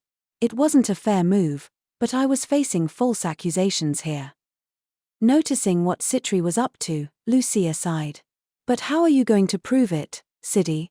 It's not easy to prove what someone didn't do. Hearing Lucia's doubts, Citri turned on her heel to face us. It's simple, she declared. If Krai isn't the cause, then the same results will happen without him. Eliza, please recheck all the gates. If there's an issue, then that will show that Krai isn't to blame. Well, I can't say I didn't see this coming. I finally understand it, Lucia told us in a hushed voice. It appears space-time within the gates is unstable. To my understanding, this is why they kept becoming hazardous mere moments after Eliza determined one to be safe. I assume this is by design. The cynosures are tools meant to enable passage through these constantly fluctuating labyrinths. I suspect that there are no significant differences between the various gates. While Liz was our thief, understanding and explaining magic contraptions was most often Lucia's job. Due to the frequency of traps in high-level treasure vaults, she had naturally become quite good at this. Lucia was apparently a better fit for the Godtree Guideway than Liz was. The members of Starlight nodded along as they listened to her. I see, one of them said. So this is what you're saying, Lucia Roji. It's only a coincidence that the vagabond raises the red flag every time the Thousand Tricks, your brother, approaches a gate. Interfering with such immense spacetime spellcraft isn't possible for a human. Growing red, Lucia began to shout. You should be far more aware of your imperial family's powers than we are. Next, Eliza said in a tired voice, is this one? I had lost count of how many times I had heard that. Thousand Tricks, Lapis said, though I'm a neutral party here, it won't be long before I'm forced to declare your defeat. This is too much to be a coincidence. Start taking this seriously, sir. If you can at least approach a gate without anything happening, that should give you some room to negotiate. Chris's comrades scoffed at her. You're grasping at straws, Chris. You're the one who told us that the Thousand Tricks is a man who doesn't know when to back down. What the heck did Chris say about me? At this point, none of them believed this gate trouble wasn't my doing. To be fair, I couldn't really blame them for that. I could see myself drawing the same conclusion had I been in their shoes. We had been trying to prove my innocence for close to an hour now. Every time I approached a gate chosen by Eliza, it would turn into a dangerous one. In essence, they were all safe until I got in proximity. These gates were out to get me, and I couldn't explain why. What power was working against me when I hadn't even done anything? I really had no idea. Hey, you've always had funny luck, Crybaby. Master. Forgive me, Krai. I didn't foresee this happening. Even Ansem looked like he was at a loss. Our wager with Starlight notwithstanding, being stopped here was a problem. Luke was still a statue, and Eliza had said things would get complicated if the curse wasn't broken quickly. We had to do something to break through this constantly shifting roadblock. Here. How about this? What if I stayed behind and everyone else continued onward? It appeared the Godtree Guideway hated me enough that it would make any path dangerous if I got too close. Looking at it the other way around, Eliza didn't sound the alarm until I got close. This was my way of making the best of a bad situation. I could be fairly safe if I waited inside Mimicky, and it's not like I was determined to see Yggdra or anything. The objective of this journey was to get Luke healed, anything else was secondary. I'm tired. I just want to crawl into bed and get some sleep. Thinking about it, I began to wonder if perhaps this was all being caused by the noble spirits that had created this labyrinth. Their imperial family had never been known to be fond of humans. If they made this spell, they could probably manipulate it freely, and I could easily imagine them trying to make a human's life hard. If not that, they might have been testing my powers. We're getting nowhere, I said. Let's make this one the last. We're wasting time here. Understood. Over here, Kai. My suspicions being right or wrong wouldn't change the fact that there was nothing I could do. Bracing myself, I walked towards the gate Eliza had pointed to. Then I glanced at something that had been bothering me. Among the many gates in the plaza, there was just one that stood out from the rest, But that wasn't to say it had a different shape or color, or glowed, or anything else like that. "Hey, Eliza, what's that crumbling gate?" I asked. "I don't know, but it leads to the most dangerous path here. Stay away from it." "Ah, I see." Since the results were the same with all the gates, I thought we might as well try the crumbling one, but if she said not to, then I saw no reason to argue. With a shrug, I went up to the gate. Eliza didn't say anything, only watched closely. Lucia halted her explanation. She, Tino, Liz, and Citri all watched with bated breath. Only 50 centimeters to go, and I was still fine. "You figured it out, didn't you?" yelled a member of Starlight next to Lucia. "Brother, I've figured out what's causing this. I can restrain the fluctuations. Let me handle this." "Yeah, I knew. I just have to touch it, right?" There were two circumstances under which Eliza would raise the red flag. Either when I touched the gate or got close enough to enter. As they wanted me to, I ran my hand along the gate's rough surface. It goes without saying, but I wasn't doing anything more than that. Yet this was followed by Lucia's hoarse cries. "Brother, the space is fluctuating. What are you doing?" "Are you kidding me? I'm not doing anything. Didn't you say no human could interfere with this spell?" Eliza hadn't said anything yet, but I could tell this wasn't going to work. Pretty much giving up, I turned around to face Eliza and was shocked by what I saw. She was staring intently at the gate, her wide-open crimson eyes not even blinking. Like a doll, she didn't move an inch. This was certainly a different response. By waving my hands in front of her, I finally got her to snap out of it. "Something's coming," she said. There were no footfalls or other warning signs. Though I thought I felt a change in the air. Exploring unknown treasure vaults sharpened a hunter's intuition. I didn't have any of a thief's talents, yet the shift was obvious enough that I could pick up on it in an instant. I took a step back despite myself. The tension was palpable. Though they had been giving me scornful looks just moments ago, the members of Starlight were all letting out surprised yelps. "What's causing this flow? What did you do, human? See for yourself." "I can't answer that question. I didn't do anything in the first place." A massive shadow fell over the overgrown path on the far side of the gate. Then it slowly came into view, a large translucent sphere. Glimmering in the sunlight, the figure floated above the ground. While it didn't look like any sort of animal, there was a set of crimson eyes and a mouth on its upper half. Through all the treasure vaults I had visited, I had never seen a fiend like this. As it silently approached us, two words escaped my lips. "A slime." "Don't be an idiot. There's no way that's a slime, sir," Chris shouted. Cold sweat running down her face, she readied her staff. "That's an elemental or a divine spirit." Don't get me wrong, I didn't really think it was a slime, but the Citri slime made it hard to say for certain. Losing the serene demeanor she usually maintained, a grim shadow fell over Lapis's face. Elementals are the very powers that compose our world. Their energy wellsprings brought to life. I struggle to imagine one so powerful would be allowed to wander freely. Not only that, I can't detect the will found in most higher elementals. "That's an elemental? Oh, I know about those." Lucia had one she kept in a bottle, and I had seen other magi with elementals at their command. The one approaching us, however, was pretty different. "Is there any chance we're in danger?" I asked. "No person could command this," Lapis answered. "I wouldn't recommend trying to fight. While higher elementals are intelligent enough that they can be bargained with, this has no will. It's like a fallen god." "What are you trying to do, human?" said one of the many hushed voices griping at me. "This isn't the sort of thing you can use in your 1,000 trials or whatever you call them.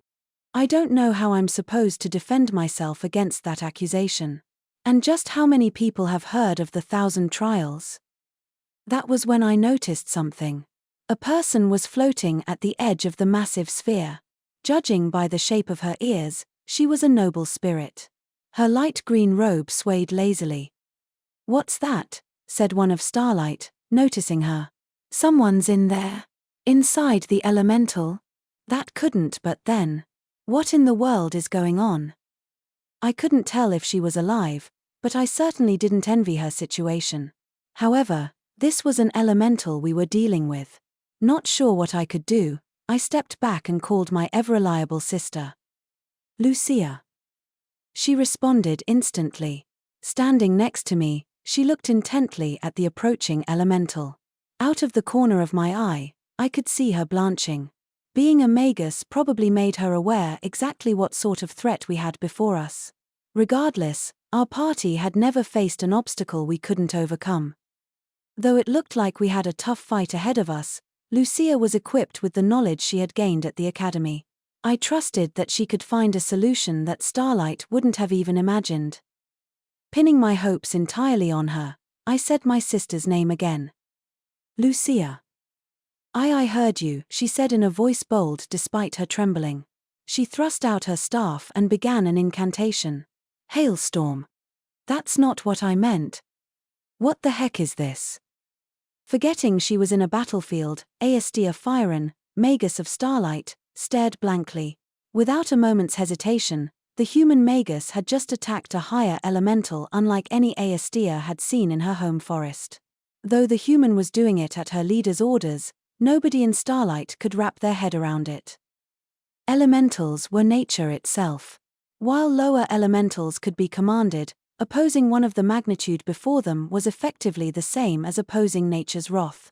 To make matters worse, this elemental had lost its sense of reason, making it nothing more than an all-consuming spirit of energy. As one of the best magi in the imperial capital and commander of her own elemental, Lucia had to be aware of the danger she was facing. Aestia had already forgotten about the earlier mockery. This fight was beyond hopeless. One of Starlight came back to her senses and ran up to the 1,000 tricks. Tell her to stop. You see how powerful that thing is, don't you? The avatar of creation was a magus worthy of respect. Though hunters were responsible for their own actions, they couldn't just stand by and watch this. With his usual dull expression, the 1,000 tricks didn't waver, even when suddenly grabbed by one of Starlight. He did, however, show her a nihilistic smile. HMPH. You think she can be stopped now? The magic words became power, and the power began to churn. Hailstorm, the advanced spell unleashed by Lucia Rogi, shone brilliantly as it collided with the elemental. Shockwaves formed a raging storm that tore their surroundings. By the time the spell had passed, only one person was still steady on their feet. Aestia and her comrades had all quickly deployed protective spells.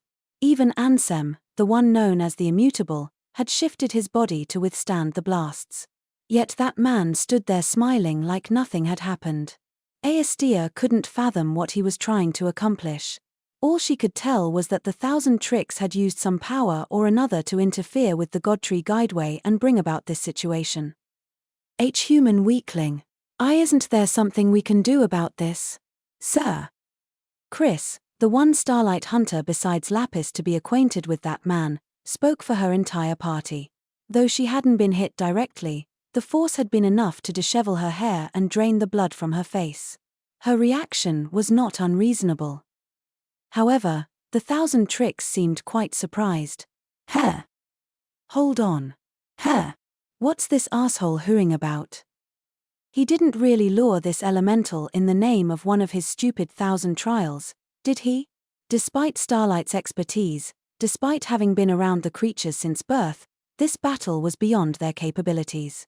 The trials were famous for being unhinged, and they had all heard the tales many times over, yet none of them thought it might come to this. As much of a breach of etiquette as it might have been, Aestia planned to hit him square in the face once this was all over. Though it would normally persist for a brief period, the hailstorm had already faded.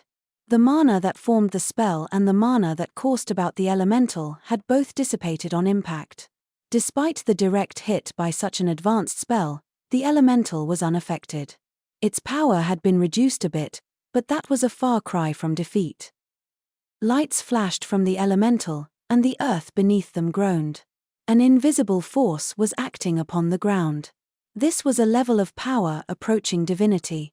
If not even a lower elemental was easily beaten, what chance did these humans have against one of the most powerful elementals Aestia had ever seen?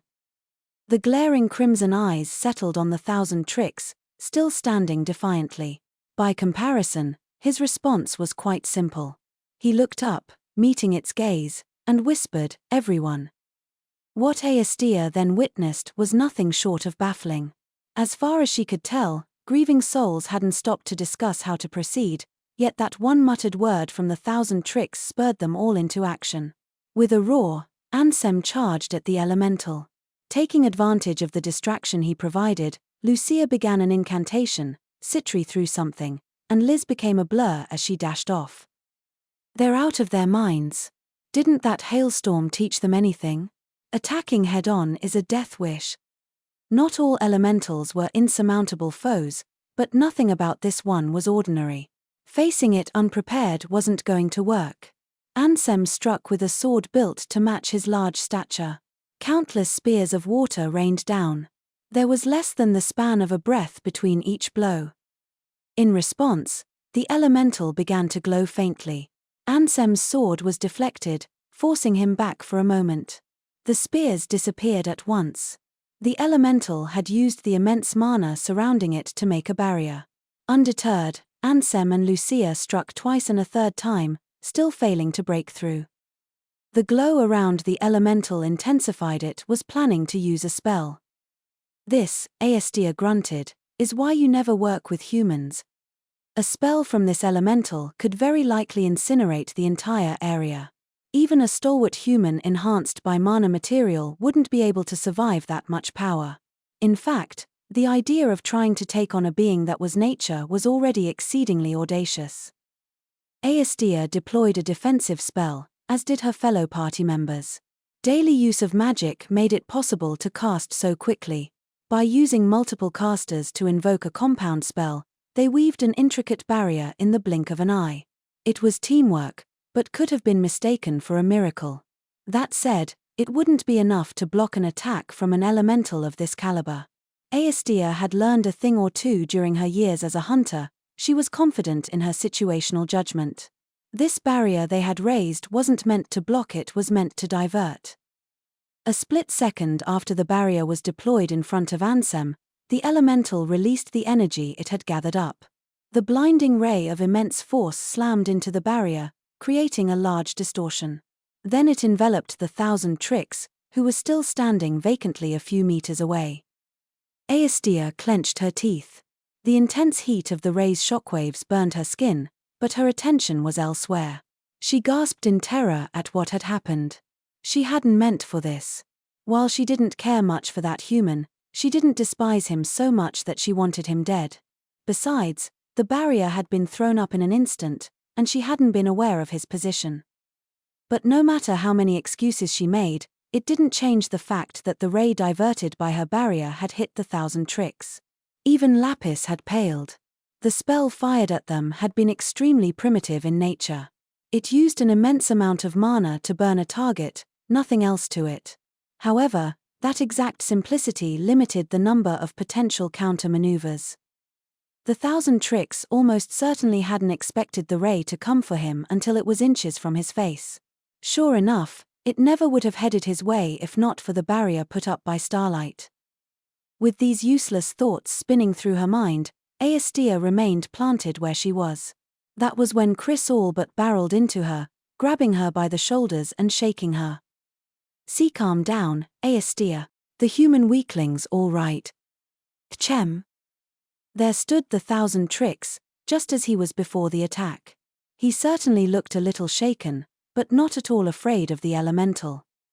"That was a close one," he said. That ray was unambiguously not something a human could easily survive. While a safety ring or something of that nature could have made it possible, a bit more panic or fear should have been expected. So what about this man? Despite the remark he had made, he was looking at the elemental with his usual nonchalance. Aestia knew the rumors of his absolute barrier, yet seeing it in person still made her doubt her eyes.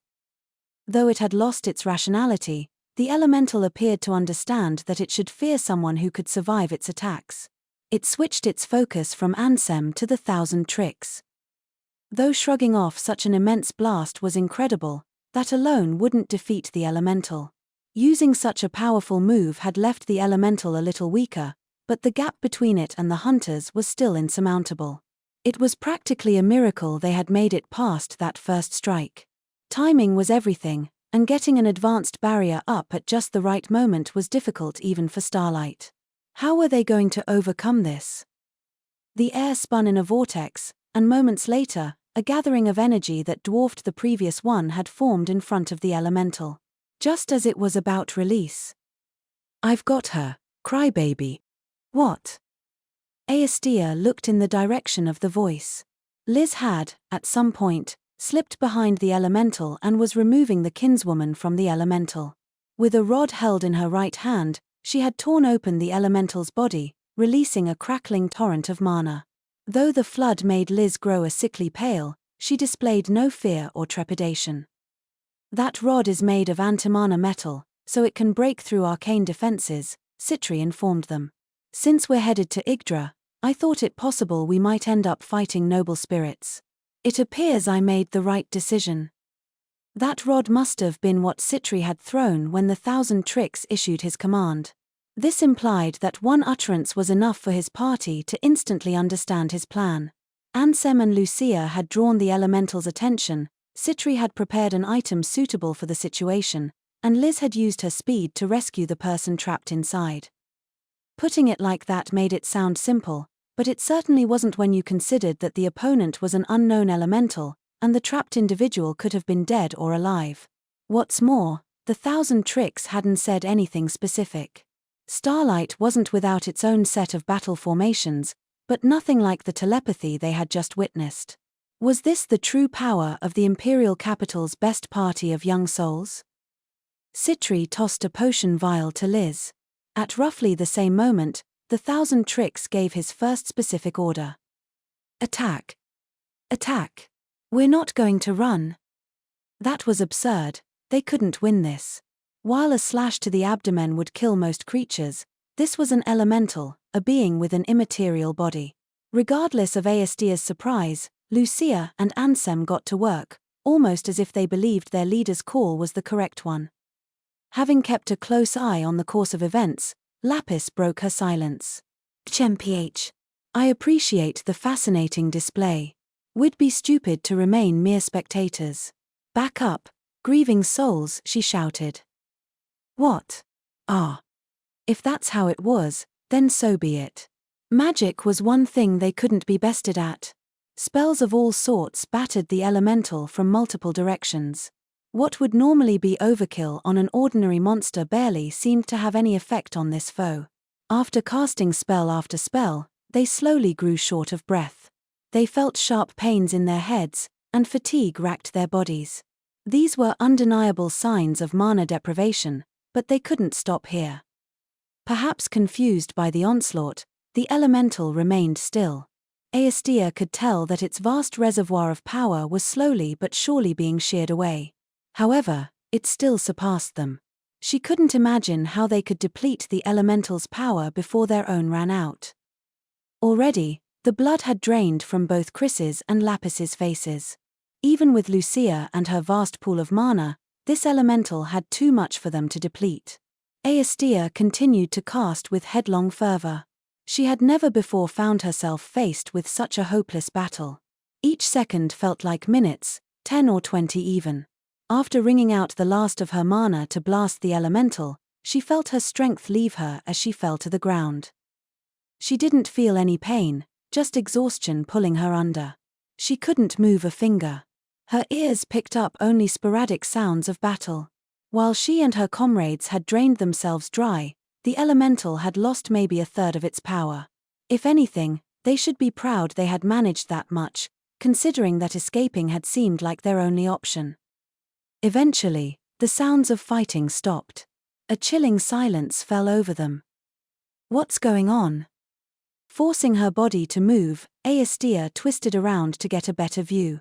She saw everyone collapsed on the ground, and in the center of it all, the 1,000 tricks and the elemental stood opposite each other. But they weren't fighting. It was almost like they were talking. Did the elemental come to its senses? Judgment skills were one of a hunter's most important assets. Battle conditions could shift so rapidly that it would make your head spin. In treasure vaults that surpassed human comprehension, it wasn't rare for a single delayed response to result in a party's demise. What I'm trying to get at here is that there's no way I, someone with zero hunting aptitude, could have a necessary treasure hunting skill. Back when I was still participating in hunts, the only reason a fool like me managed to serve as our leader, a role that I assume requires good judgment, was because the rest of the party was talented enough to make up the difference.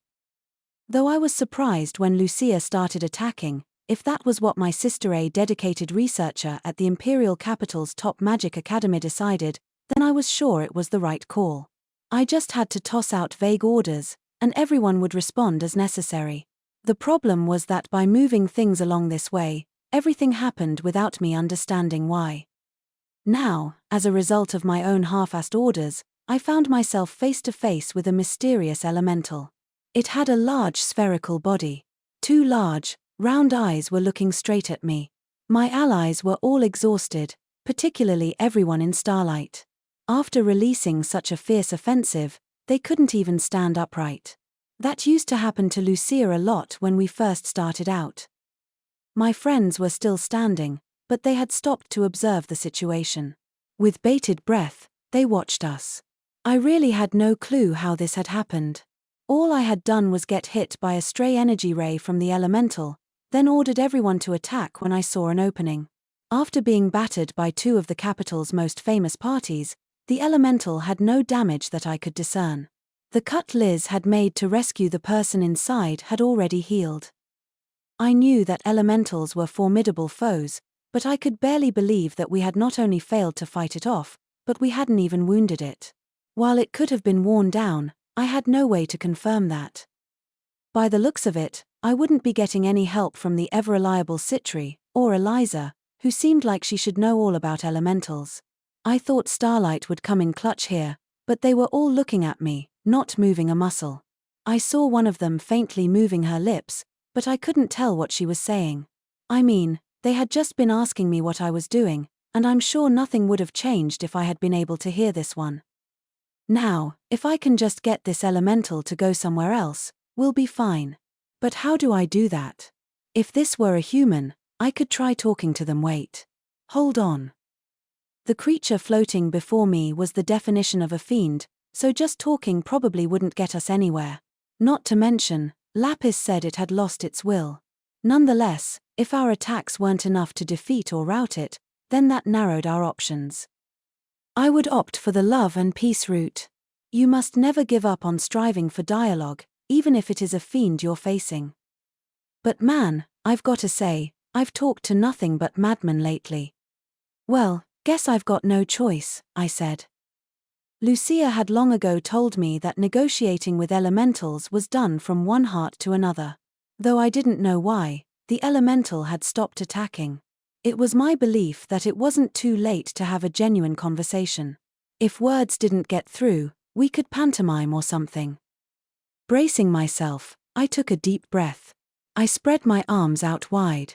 Just as I was about to open my mouth, an intense glow emitted from the elemental. There was a strange bell-like sound from no particular direction, and the elemental changed into a humanoid shape. I was taken aback. I had assumed it was going to strike, but apparently not. I stood there, arms still held out, and the elemental slowly raised its own arms. What's going on? And what's that sound? I was in a state of utter bafflement. I can't believe such a powerful elemental would try to talk to a human, Lapis said.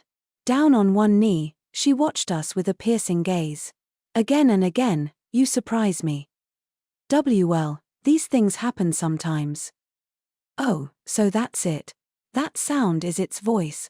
Now that you mention it, it does sort of sound like it's coming from the elemental right in front of me. Honestly, could have fooled me. But now that I knew the elemental was communicating with sounds, I had just the solution. This was what the translating staff round world was meant for. It was yet to prove worth the high price I paid for it, but I was glad to see it come in handy with Luke's statue, and now with the elemental. While nodding along with everything the elemental said, I beckoned Mimikyu over. Except my usually responsive treasure chest wasn't getting any closer. I thought coming when called was one of your features. Now's not the time to play around. When Tino noticed me repeatedly waving my hand, she hurried over to Mimikyu and knocked him on the head. He started to move at last. Maybe she really is better with relics than no, stop that. If Tino beats me at this, then my level will be the only thing I have going for me. I need to regain my honor. Once Mimikyu was close, I opened up his lid and pulled out Round World. It was my time to shine. Spinning around to face the elemental once more, I activated the staff, letting me understand the meaning behind those odd sounds. Well then, I place my trust in you, young human. Ah. Okay. Heh. Wait a minute. With a satisfied nod, the elemental headed to Mimikyu, whose lid was still open. Now, before I once again lose control of myself, I'll put myself to sleep within this chest. The world as of late has been too dense with mana material. The elemental disappeared within the treasure chest before I could stop it. Then all was silent. At first glance, you could barely tell an elemental had ever been here in the first place. Ah. I guess the elemental asked something of me. I don't think it ever noticed I can't speak elementalese. Nodding along probably wasn't the smartest idea. Now what do I do? Having anxiously watched my exchange with the elemental, Lucia ran up to me. Brother, are you all right? You negotiated with an elemental. I mean, that wasn't what I was going for, per se. Regardless of how we got here, we had managed to fend off the elemental, and God was I relieved to see everyone was all right. HMPH. So it was drowning in mana? Lapis said. Though unsteady, she was on her feet now, suggesting she had recovered a bit. You ordered the attack, intending to wear down its energy and restore its sanity. The air's mana density was bothering me, but if it's enough to drive such a powerful elemental mad, then perhaps all is not well in Yggdra.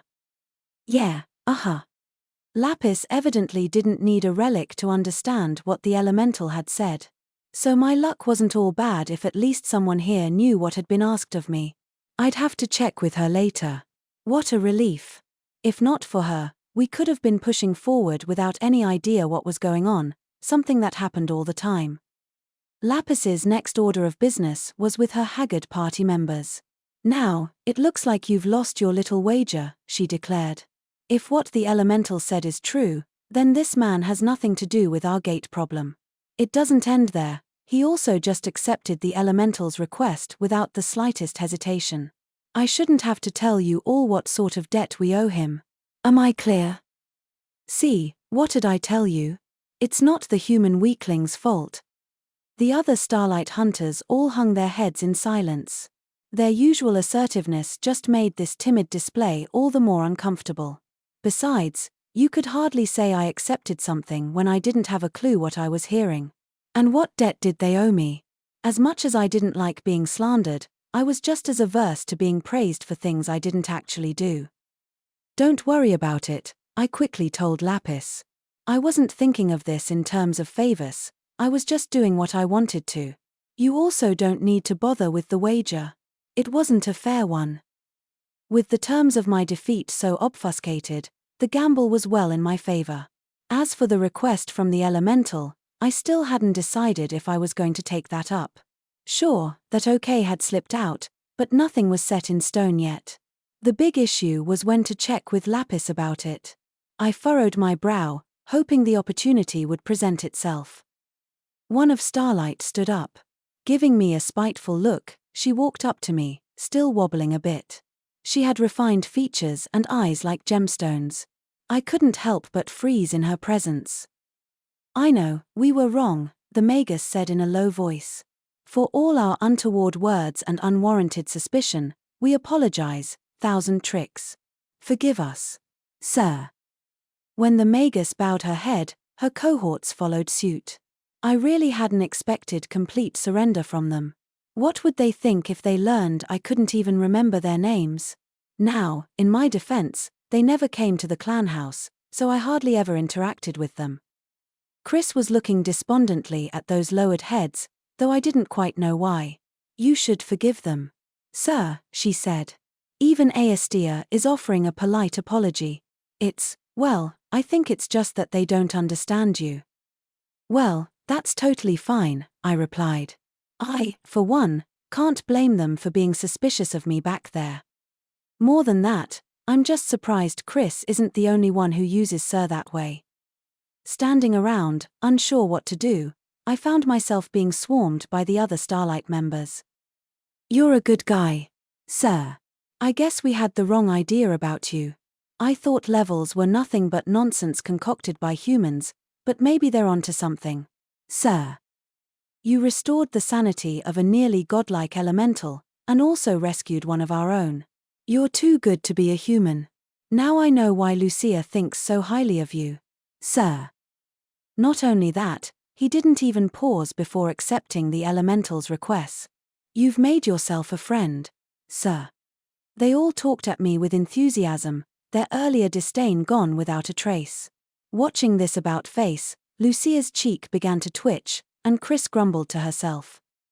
Were noble spirits always this friendly? Hey, I still don't know what that elemental asked of me. As much as I want to, I'm not sure I can turn them down, no. Here, human. It's hardly enough, but I'll give one of my treasures to show how sorry I am. Take good care of it, sir. Oh, no, I don't really want that. On top of their effusive praise, Aestia was trying to give me a ring of hers, one set with a green gem.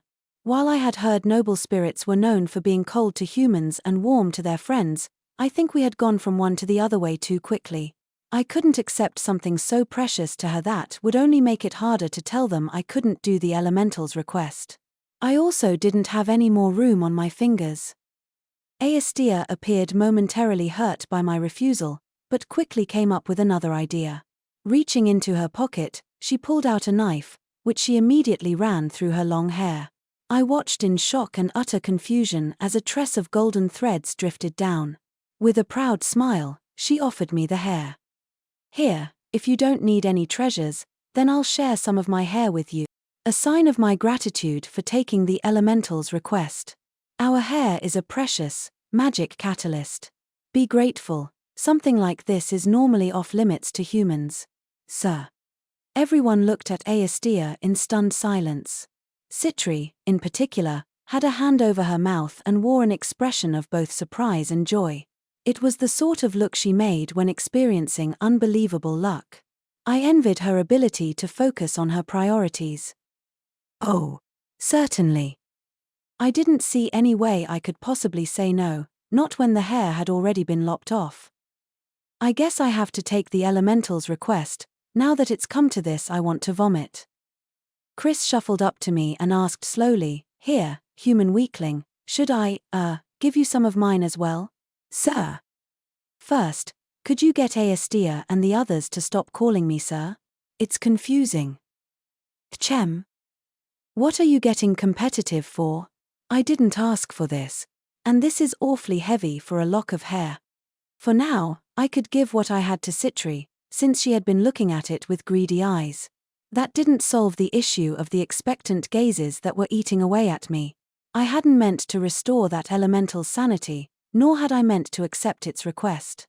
The warm gazes of Starlight were searing. That their attitude towards me had changed so severely was downright scary. Had I really agreed to do something so major? The next moment, I heard Liz's slightly foul-tempered voice from beyond the ring of noble spirits. Crybaby, I did as you said and looked after this girl, so come take a look, okay? I think she's about to come to. At almost the exact moment we gathered around her, the noble spirit started coughing. She said in a ragged voice. She had a thin, frail body. Her light green eyes were the same hue as her long hair, which she kept tied back. She had the exact sort of glowing porcelain skin that humans thought all noble spirits had. Though pointed ears protruded from the gaps in her hair, her gorgeous features were enough to indicate she wasn't human. And I had admittedly been expecting this. Her height and voice didn't at all line up with the person I had given my cynosure to. So who was that then? I can detect a constant flow of mana throughout her. Then there's her hair and eyes, Lapis said with admiration. So this is a denizen of Yggdra. They say this lot lives with nature and maintains balance in the world. Hair. You can tell just by looking.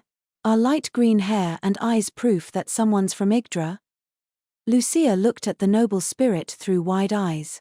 Not only can I sense within her a power similar to what runs through the ley lines, its flow is unhindered, she gasped. Starlight's power is a clear step above any human's, but this goes even further. It's a placid mana environment, Lapis added with a nod. By training while one with nature, you can obtain a state opposite to your raging torrent, Lucia Rogi. Though I've never seen such placidity before. In fact, I'd say this makes her more elemental than human.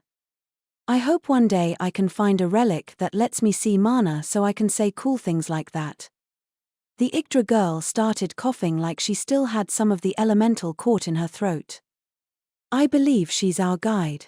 We had arranged to meet up outside, Eliza said. The elemental said the end of the world is approaching. What in the world happened within Yggdra? Oh, sounds like more trouble is. Did you say end of the world? I barely managed to hold on to my poker face as a grimace threatened to form. All of a sudden, I no longer wanted to go to Yggdra. Luke really could have picked a better time to get turned to stone. While I didn't like bothering Ark with small tasks, this was obviously something for him to take care of. I wanted to hold out inside Mimikry, but now there was that elemental inside. At least I managed to keep my internal struggle from showing on my face. After finally coming to her senses, the Yggdraan girl looked up at us. Our eyes met. Those light green irises were so clear, I thought I could see right to her heart. Something about her was much more ethereal than any elemental. Her wary eyes passed over all of us before she opened her rose-pink lips. Are you all? Oh, I understand. I was told a group would be coming from the outside. That's right. Where's Meless? If you mean the elemental, it's alive, Eliza answered. After regaining control, it took shelter in a safe place. It told us the basics, but we'd like to hear more. What's going on here? I didn't want to hear any more. Sadly, that wasn't going to happen, so I hid my reluctance beneath a hard-boiled veneer. Eliza grabbed my arm and all but shoved me in front of the noble spirit. This is Krai Andrey, the one who found the cursed stone. He's known for being one of the most intelligent people in the imperial capital. If you speak with him, we might find a solution. What? Eliza, don't say that. I'm not at all intelligent. There are plenty of things I don't know, I said with a shrug. I didn't understand why Eliza had such a high opinion of me. Maybe she was just making things up as she went along, the same way I did. The Yggdraan girl looked at me as though trying to decide if there was any truth to my claims of unintelligence. Very well. She nodded and stood up. Uncovering Shero's cursed stone is a great deed, regardless of one's origin. Then there's the matter of my apparent rescue. While this isn't something I would normally share with humans, I'm in your debt. My name is Seelin, and I'm a guide for Yggdra. Let us continue onward. Along the way, I'll tell you everything regarding the imminent doom we're facing and the surrounding circumstances. Though we only came here to get Luke healed, the prevailing mood prevented me from telling her that. I wished I could be like my friends and say no when I wanted to. Looking at Liz, I saw her staring enthusiastically at Seelin. What? The world's gonna end, she was saying. Tell me more. I couldn't understand anything that Elemental was saying. Just my luck that the person capable of saying no was saying yes. Seelin removed from her bag a cynosure like ours and held it up by the leather cord. It spun around a few times, then came to a total stop. It only faced a single direction, unlike our rampant ones. The cynosures are fixed. If the cynosures were acting up, it must have been due to Meless. She's one of the most powerful elementals in Yggdra. Wait. Does a Magus of Yggdra command that godlike elemental? Lapis asked. Supposedly, the more powerful an elemental was, the harder it was to form a contract with. Celine looked momentarily perturbed before she shook her head. No, she simply cooperates with us. Since antiquity, we've maintained close relationships with elementals.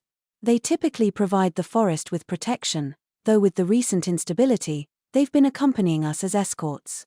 For an elemental who has protected this forest for so long to lose control is, well, without precedent.